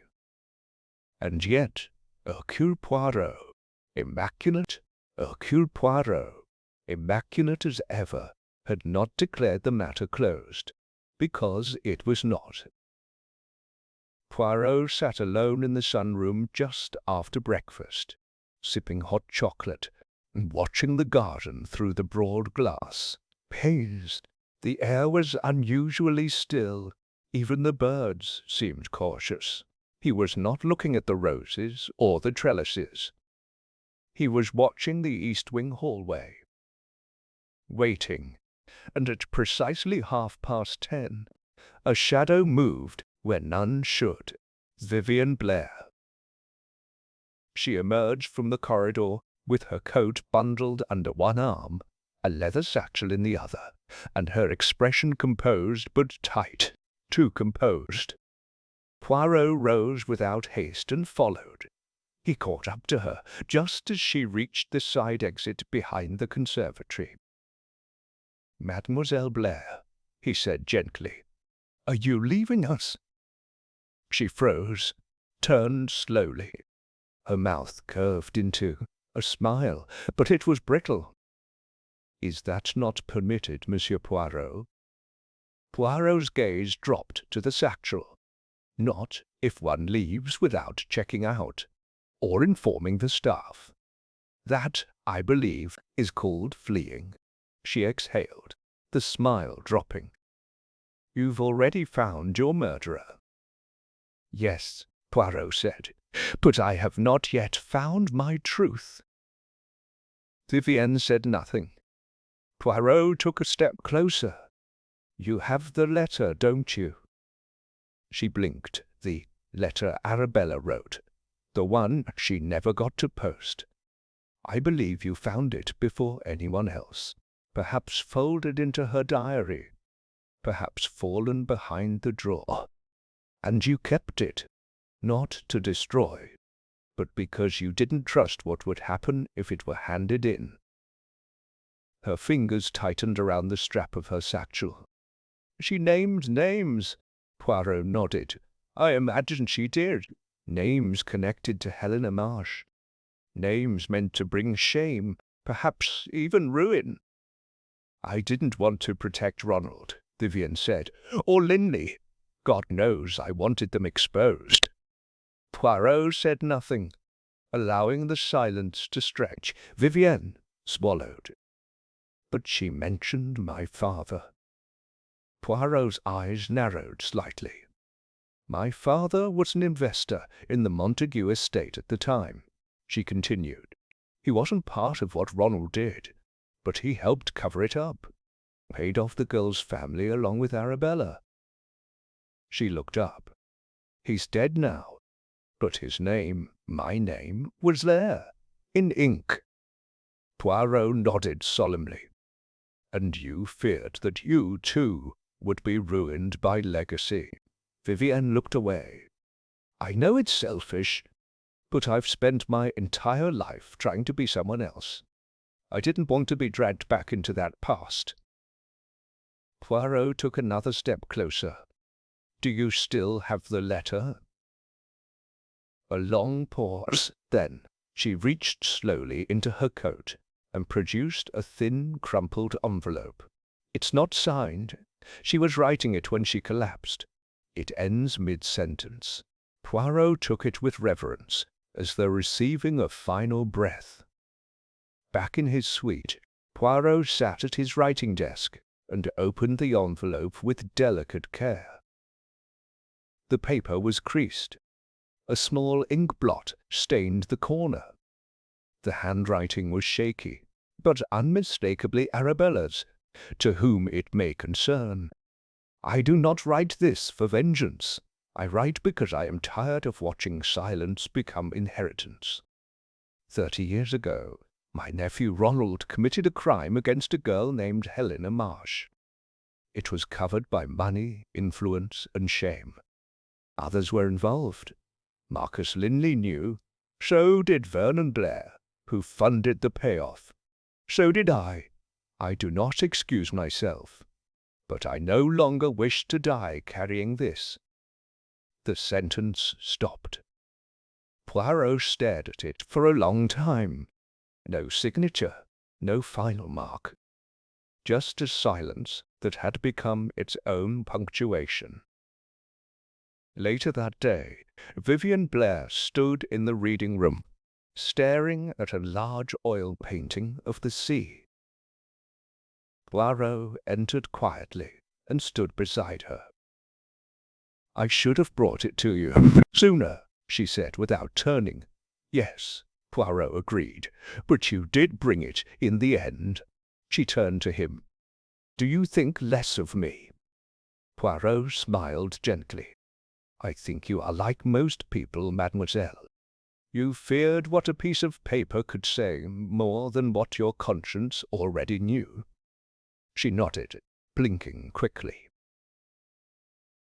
Poirot added, "But redemption, like truth, need not arrive all at once. Sometimes it comes in pieces." Vivienne let out a breath. "What will happen now?" Poirot clasped his hands. "The letter, though incomplete, will support the case against Dr. Linley. Inspector Barnes will contact the Marsh family, if they can be found, and I shall ensure that Arabella's final attempt to do right is not lost." Vivienne closed her eyes. "Thank you." Poirot tilted his head. "You are not the villain in this tale, mademoiselle. But perhaps you were the one holding the final key." As evening fell and lanterns were lit along the garden paths, Poirot returned once more to the solarium, the place where everything had begun. The wicker chair was empty, the table bare, the teacup gone. But Poirot could still feel her presence. Arabella Montague, rigid, proud, trembling, prepared to write what no one else dared say. And though her pen had been broken, her words had lived in memory, in notebooks, in guilt, and finally in justice. Poirot stood by the glass, watching the stars glimmer faintly through the mist. Some truths, he thought, vanish, but the ones that matter, they find their way back. Chapter 14. The final piece falls into place. The grand pavilion basked in a rare calm as the second week drew to a close. The sea had quieted, the breeze now a gentle companion through the open terrace doors. Staff resumed their crisp routines, polishing silver, straightening drapes, folding linens as if nothing had ever happened. But beneath the polished surface, the hotel still held its breath.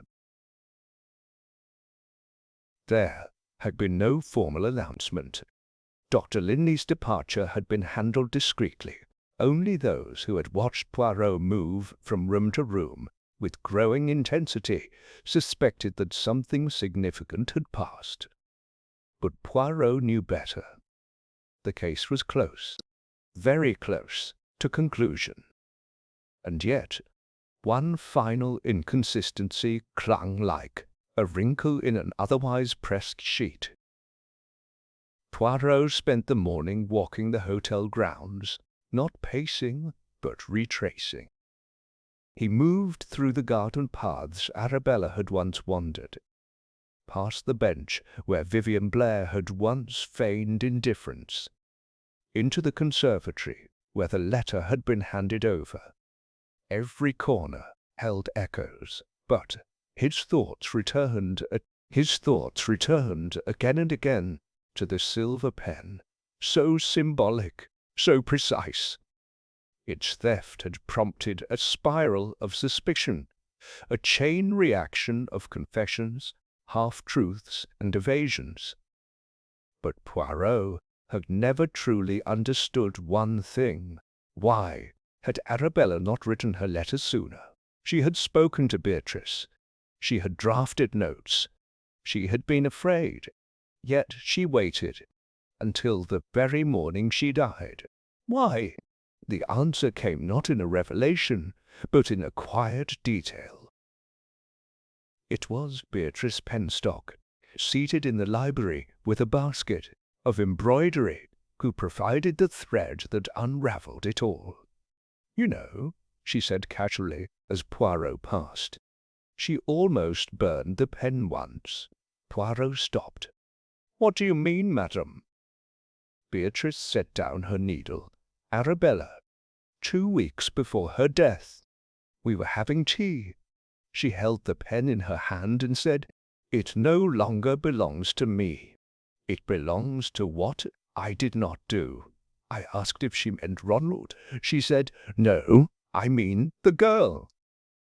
Poirot sat down across from her. "And did she say why she kept it?" Beatrice nodded slowly. "She said she couldn't let it go because it was the only thing that hadn't betrayed her. Not the pen, not the ink, not the paper, only the people." Poirot's eyes narrowed. "Then why did she delay using it?" Beatrice hesitated. "She said it would only be right when it was the only thing left she could write with." Poirot froze. The only thing left. He returned to Arabella's suite immediately, the key still in his possession from Inspector Barnes. The staff had not yet cleared the room. Her belongings remained, wrapped in careful linen and labelled with tags. Poirot went to the writing desk. He opened each drawer in sequence. Bottom drawer, ribbon, wax, blank paper. Middle drawer, inkwells. Top drawer, empty. He stepped back. Something was missing. Poirot turned and examined the fireplace nearby. And there, behind the grate, tucked deep into the ash, was a scorched envelope. He retrieved it with his gloved fingers, brushing soot from the edges. Inside was a burnt scrap of parchment, brittle and blackened. Only a few words remained. "If they come for it, hide the others." Poirot stared at the faint scrawl. Others? There had been more letters. He looked again at the writing desk. A faint scrape mark on the wood. Something had once sat atop it, heavier than a blotter, lighter than a book. A box, a stationery box, and it was gone. Poirot descended to the reception at once. Thomas Sims stood behind the desk sorting the mail. "Thomas," Poirot said, "has anyone turned in a box? Wooden, perhaps red or mahogany, possibly from Miss Montague's room." Thomas blinked. "Oh, yes. It came down with the rest of her effects on the 3rd day. Small. Had an inkstone, some sealing wax, old paper. I stored it in the lost articles cabinet. Nobody claimed it. May I see it?" Thomas disappeared behind the desk and returned with a small dusty box. Poirot opened it carefully. Inside were 3 folded sheets of parchment sealed with wax, and under them the unmistakable barrel of the silver pen, its nib replaced clean, whole again. Poirot removed the top letter and broke the seal. It was addressed not to a solicitor, nor to Ronald, nor to a friend, but to Helena Marsh. "My dear Helena, I am sorry. I am sorry that I watched the world harm you, and did not burn it down in return. I am sorry that I tried to fix what could not be mended with coins or silence. I should have spoken. I should have screamed. Instead, I handed you a quiet ruin. You were a child, he was not. And I was neither brave nor innocent. I was something worse. I was present. I do not know if this letter will reach you, but I will write it anyway, because if I die without saying your name, then no one ever will. Helena, Helena, Helena. Arabella. Montague Poirot folded the letter with reverence. So this was the truth she had prepared, not for justice, but for remembrance, not to punish, but to admit. He returned to Beatrice Penstock that afternoon. She looked up as he entered, knitting forgotten in her lap. "You found something," she said. "Yes," Poirot replied. "I found the letter meant for Helena Marsh." Beatrice closed her eyes. "She wanted it mailed after her death, but she never gave it to me. She said she'd write it when she was ready." "She did," Poirot said quietly, "and she hid it, because even in her readiness she feared it might be destroyed." Beatrice looked down at her hands. "Will you send it?" Poirot nodded. "If she still lives, she will receive it, and if she does not, then at least her name was spoken." Beatrice gave a small, sad smile. "Then perhaps Arabella was braver than we knew." Poirot looked out the window at the mist curling around the edge of the sea. "No," he said softly, "she was never brave. But at the end she chose truth over pride. And that, madame, is a kind of courage all its own. With the letters secured, the final facts in place, and the silence now broken by Arabella's own hand, Poirot returned to his room. The pen repaired, the confession delivered, the justice nearly served. All that remained now was the telling. Chapter 15. The Final Gathering. At precisely 6 o'clock in the evening, as the sun faded into a pale smear behind the fog, Hercule Poirot requested the use of the Grand Pavilion's private dining salon. The room, usually reserved for elite luncheons and small concerts, was transformed. Candles were lit, the long mahogany table polished to a mirror sheen, and a single decanter of sherry placed at the head. Poirot stood by the tall windows, hands folded behind his back, gazing into the grey. It was time. One by one, they entered Beatrice Penstock in muted lavender, eyes hollow but clear. Vivian Blair, composed, her fingers unconsciously tracing the edge of her sleeve. Colonel Armitage, monocle gleaming, mouth tight with expectation.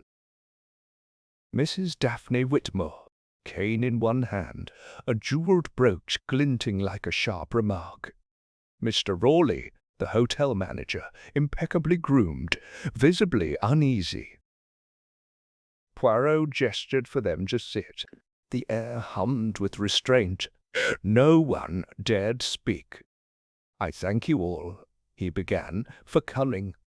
You are here because, in one way or another, you were close to Miss Arabella Montague, and because each of you, knowingly or otherwise, contributed to the circumstances surrounding her death."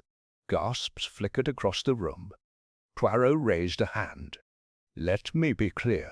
Only one person bears direct responsibility, but others have pieces of the truth in their pockets. It is time to lay them on the table." He moved slowly to the head of the table and from his satchel withdrew 3 objects: the silver pen, the blue notebook, and the burnt scrap of parchment. Arabella Montague was not murdered in the traditional sense. She died of heart failure, but it was not natural. It was precipitated by fear, betrayal, and ultimately a chemical catalyst. Poirot paused, letting the words settle. She was poisoned, he said softly, with atropine introduced into her nightly tea. All eyes shot toward Mrs. Whitmore. She did not die immediately, Poirot continued, but the symptoms were masked by her age, by her anxiety, and by the assumption that she was already weak. That assumption allowed the poison to pass unnoticed until it was too late. He turned to Vivienne. "Miss Blair, you saw her, you touched her, and in that moment of panic you broke the pen. You tried to see if she was still alive, but you fled, ashamed, and your silence allowed the false narrative to take root." Vivienne's head bowed, but she did not protest. Poirot turned next to Mrs. Whitmore. "Madam, you took the pen the night before, out of fear. You believed Arabella would expose the past, your past. You did not kill her, but your action delayed her final letter." Mrs. Whitmore's face was unreadable. "I only wanted time. I didn't think—" "No," Poirot said gently. "You didn't." He moved to Beatrice Penstock. "You knew more than anyone. You knew about Helena Marsh. You knew about Arabella's guilt. But you protected her, and in doing so you protected the silence that killed her." Beatrice's voice was barely audible. "I loved her. I thought I was helping." Poirot nodded once. Love often walks too closely beside denial. He turned to Raleigh next. "You allowed Ronald Montague to check in under a false name. You gave him access to her room. You did not know his full intent, but you made it easier for him to frighten her." Raleigh flushed. "He was a paying guest." "He was a wolf in a tailored coat," Poirot snapped, "and you held open the gate." A silence fell. Poirot placed the notebook and letter on the table. These were Arabella's truths, one written in ink, the other in fear. She feared her past would consume her, that her silence would be her legacy. So, in the final hours of her life, she prepared to break it. He picked up the silver pen. She chose this instrument for a reason. Not because it was beautiful, but because it was hers. The one object that never lied to her. But before she could write her final confession, the pen was stolen, her hand weakened, and her body poisoned. Poirot set the pen down, and yet she still wrote. He produced the third item, the folded letter Vivienne had returned. She began the letter that morning. She wrote the name, Helena Marsh. She began to reveal everything. And when her strength gave out, she left behind the one name no one else dared speak. He unfolded the paper, revealing the slanted script. Helena Marsh, the girl we failed, the girl I never stopped seeing. He looked at each of them in turn. "I do not ask you to judge one another, but I ask you to understand what you have been part of. A woman died not because of one action, but because of many. A series of small cowardices, silences, and deceptions, each forgivable, each explainable, but together fatal." No one spoke. Poirot's voice softened. "Justice is not always a courtroom. Sometimes it is a room like this, where truths are finally spoken." He closed the letter gently and tucked it back into the envelope. "I will see to it that this letter is delivered to Helena Marsh, if she still lives. And if she does not, then it will be published with Arabella's will. Her truth will not be erased. He turned toward the window, where the last of the sun glowed faintly behind the clouds. "Now," he said quietly, "the final chapter begins." And with that, he walked out of the room, leaving behind the silence of the guilty, and the echo of a woman who had finally been heard. Chapter 16. The Reveal. The morning after the gathering, the Grand Pavilion Hotel was hushed like a cathedral after a funeral. The fire in the drawing-room was barely more than a whisper, and the scent of beeswax polish lingered in the air, clinging to everything, like the memory of what had been confessed. News travelled softly. Mrs. Whitmore had quietly requested her luggage be sent to the station. Mr. Rawley had taken a sudden leave of absence. Vivian Blair had extended her stay by 3 days, claiming she needed time to write again. Beatrice Penstock spent most of the day walking the gardens, silently touching the blooms Arabella had once pruned herself. Only Colonel Armitage remained unchanged, quiet, composed, sipping his tea, while flipping the same page of the newspaper for nearly an hour. But all of them, every guest, every staff member, felt it. Something had shifted. A reckoning had occurred, and still one final voice had not yet spoken. Poirot waited until midday. Then, with the softest of knocks, he stepped into Inspector Barnes's office at the Rye Constabulary. Barnes looked up from a mountain of paperwork. "You have more, don't you?"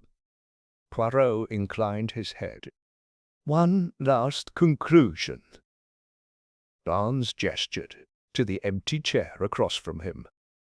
"Let's hear it." Poirot sat. "You have Dr. Linley's statement. He admits to lacing Arabella's tea with atropine, though he claims it was not meant to kill." Barnes nodded. "He says it was a small dose, enough to delay her, not enough to stop her heart." "And do you believe him?" Barnes hesitated. "I've seen poisons used less precisely than that. But I've also seen guilt twist itself into justification." Poirot leaned forward. "I believe Linley meant to slow her, not kill her outright. But the truth, mon ami, is that he was not the only one who tampered with her tea." Barnes blinked. "Another dose?" Poirot nodded. "Yes. A second act, done without knowledge of the first. Yes.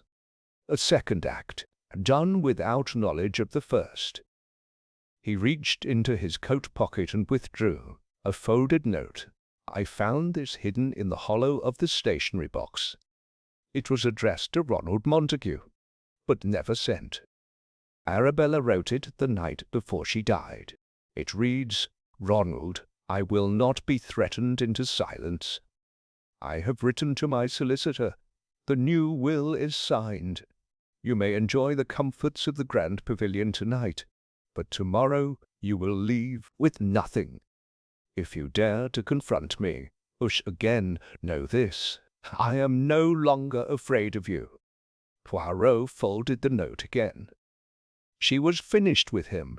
No more conversations, no more negotiations. And so, that night, after she wrote this, he came to her suite. Rawley gave him access. Beatrice saw him leave. Barnes's face darkened. And Poirot's voice was low now. Ronald brought with him a vial, a fast-acting cardiac stimulant. Mixed into brandy, it would mimic a heart attack within hours. That was his insurance. He didn't know Linley had already tampered with her tea. He leaned back. 2 poisons, neither fatal on their own, but together they overwhelmed her heart. Barnes muttered, "A perfect storm." "An imperfect one," Poirot corrected. because Ronald was sloppy. He burned the note she left him, but not completely. A corner of it survived in the fireplace, and he never accounted for the missing pen, nor that Arabella might still begin writing. Barnes exhaled. But Ronald is gone. Vanished. Not quite, Poirot said. He's been hiding in plain sight. Barnes sat forward. Where? Poirot rose. Room 3 untangle, reserved under the name R. Meredith.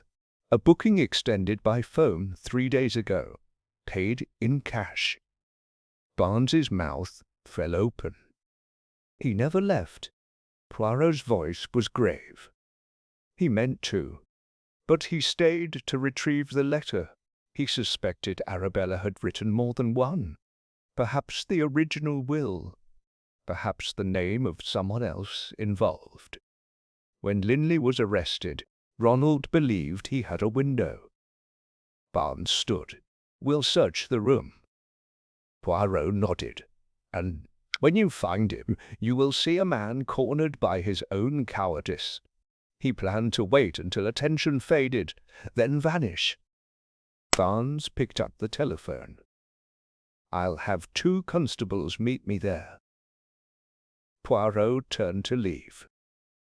Poirot, Barnes called. You sure this ends it? Poirot paused at the door. It ends it for Arabella. For the rest of them? That depends on how they choose to live with what she tried to tell them. That evening, Poirot returned to the Grand Pavilion for the last time.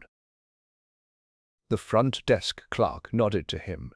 A bellhop tipped his cap. In the lounge, the piano played something soft and melancholic. Debussy, perhaps. He found Beatrice Penstock in the solarium, seated in Arabella's chair. A single violet lay on the table beside her. She wrote to him, Beatrice said quietly, as Poirot approached. Didn't she? Yes, Poirot said, but the letter never reached him. And in the end, it didn't need to. Beatrice nodded, tears welling in her eyes. She wanted to be remembered, she whispered. Poirot sat beside her. She will be. They sat in silence a while. Then Beatrice said, Will you stay for the reading of the will? No, Poirot said gently. My presence is no longer needed. The truth has already been read. He rose. At the door, he turned once more. She died trying to write one final truth, he said. But in the end, what mattered was not what she finished, but that she began. Beatrice smiled through her tears, and Poirot, without flourish or farewell, walked into the evening fog, leaving behind the pen, the secrets, and the silence no longer kept. Chapter 17. Outcome and Justice.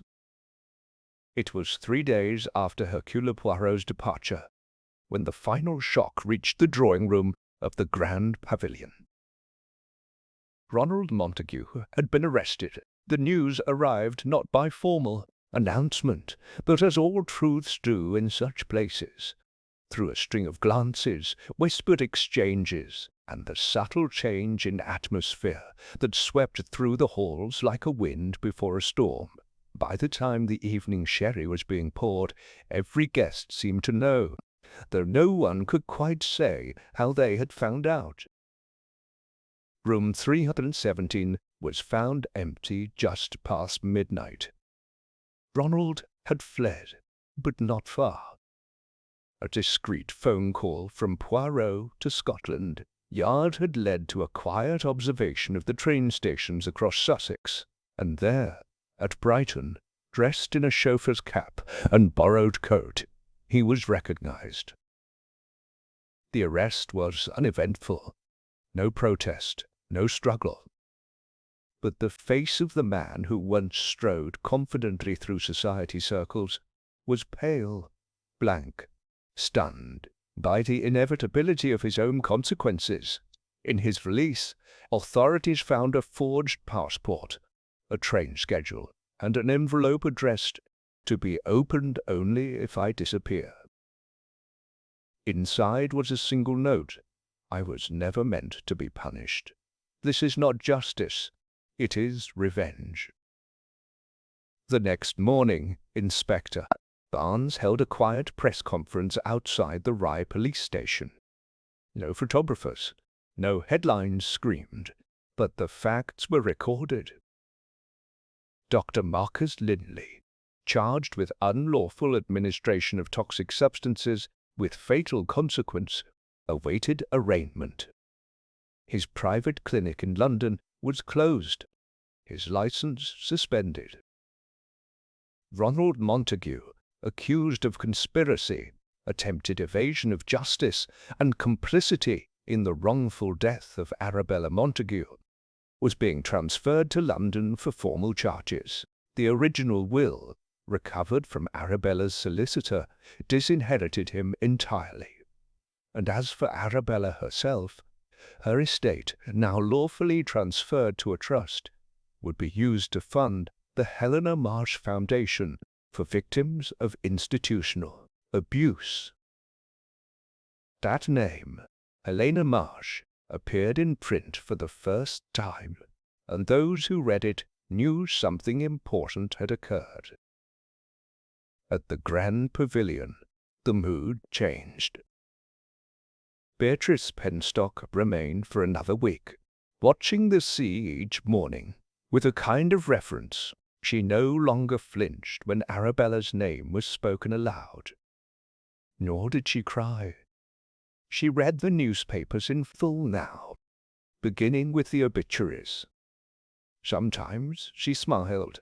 Mrs. Whitmore left without fanfare, her jewels packed into velvet, her shawls folded in silence. She did not speak a word to anyone, but she left a note for the front desk, addressed to Vivian Blair. Vivian read it in her room, then burned it in the fireplace. She stayed another month at the Pavilion, writing every day, always in the mornings, always in the same chair where Arabella had once sat. Her next book, when it arrived in print, would be titled The Ink That Vanished. She dedicated it to the woman who remembered what the world chose to forget. Colonel Armitage left a chessboard permanently set in the solarium. One side white, the other black, the game unfinished, just as Arabella had once preferred. As for Poirot, he did not return to the Grand Pavilion. He had no need to. His work was not in lingering among the ashes, but in setting the match to lies and watching the truth burn quietly, leaving behind only clarity. In his flat in London, he placed the silver pen in a small glass box on a high shelf in his study. Next to it, a single line handwritten on paper truth, like ink stains, but only the guilty fear the mark. A week later, Poirot received a letter by post. The handwriting was unfamiliar, delicate, spare. Inside was a short message. Dear Monsieur Poirot, I was 9 years old when I last saw Arabella Montague. I remember her gloves. She touched my shoulder and said, "You are not ruined, only rewritten." I never forgot. Thank you for speaking my name. Helena Marsh. Poirot read it 3 times. Then he folded it carefully and placed it with the others. No reply was necessary. The truth had arrived where it was meant to go. By the end of the season, the Grand Pavilion was once again filled with laughter, piano music, and the scent of champagne poured too early in the day. The scandal faded into polite memory. softened by time and money and mutual silence. But for those who had stood in that private dining room with Hercule Poirot, for those who had heard the truth spoken aloud for the first and final time, it had been no ordinary season.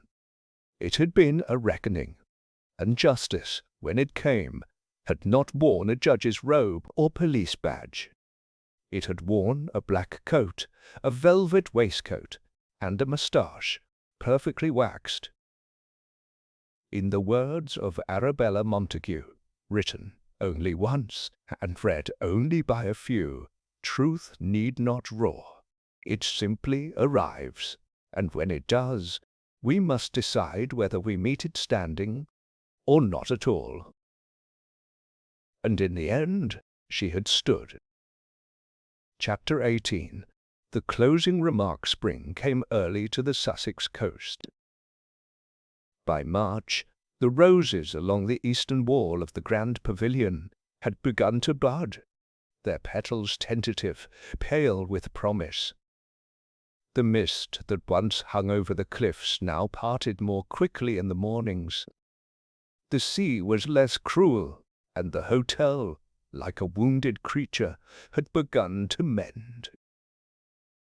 The events surrounding Arabella Montague's death had not been erased, but they had settled, absorbed into the walls, into the long halls where she once walked with her silver pen tucked beneath her hand. Her name was no longer whispered with scandal, but with something softer, remembrance. In a corner of the hotel lounge, the portrait of Arabella, commissioned by an artist she had once dismissed as too modern, was finally hung. The likeness was stark, unsmiling, but the eyes, sharp and searching, seemed almost alive. A brass plaque beneath it bore only 6 words. To the woman who dared write, in London, Hercule Poirot sat beside the fireplace in his flat on the 3rd floor of 14 Faraway Street, the morning paper folded neatly beside his breakfast tray. A letter lay open on the table. It was from Beatrice Penstock. Monsieur Poirot, I wanted you to know that the pavilion has changed, not drastically, but quietly, like the last note of a symphony that fades rather than ends. Arabella would have liked that. They're holding a small ceremony next month, a reading of the letter you returned, the one to Helena Marsh. Vivian will read it aloud. I believe that is fitting. As for me, I am well. I walk more. I fear less. Thank you for giving us the ending we didn't know we needed. Yours in gratitude, B. Penstock. Poirot folded the letter and placed it gently in a drawer already filled with similar tokens. Notes from clients, fragments of old cases, clipped obituaries. He lingered for a moment over the most recent entry. Dr. Marcus Linley, sentenced to 15 years, no appeal sought. Then, as was his habit, Poirot rose to water the small potted violets on his window-sill. He did so with particular care, not because they were rare, but because once a woman had told him that violets never lied, that they bloomed only when they were ready, that their scent meant something if one had the patience to listen. And so he did. The final truth of Arabella Montague's death had not been one of cruelty alone. It had been a truth built of omission, of cowardice, of tiny snowballing decisions that formed an avalanche. But truth, Poirot knew, was like the silver pen, beautiful, precise, and dangerous in the right or wrong hands. He had not merely solved a murder. He had broken a silence, and in doing so, allowed a voice long smothered to echo once more. Helena Marsh, Arabella Montague, and even Vivian Blair, whose fingers now trembled less when they held a pen. All of them had written something, whether in ink or in pain, that could now be read. That afternoon, Hastings arrived unannounced, as he often did when bored. He found Poirot in his study, seated upright, reading the Times. "Well, Poirot," Hastings said cheerfully, hanging his hat, "solved any murders this week?" Poirot looked up, his smile warm but fleeting. "No, Hastings," he said softly. "This time I solved a silence." Hastings blinked.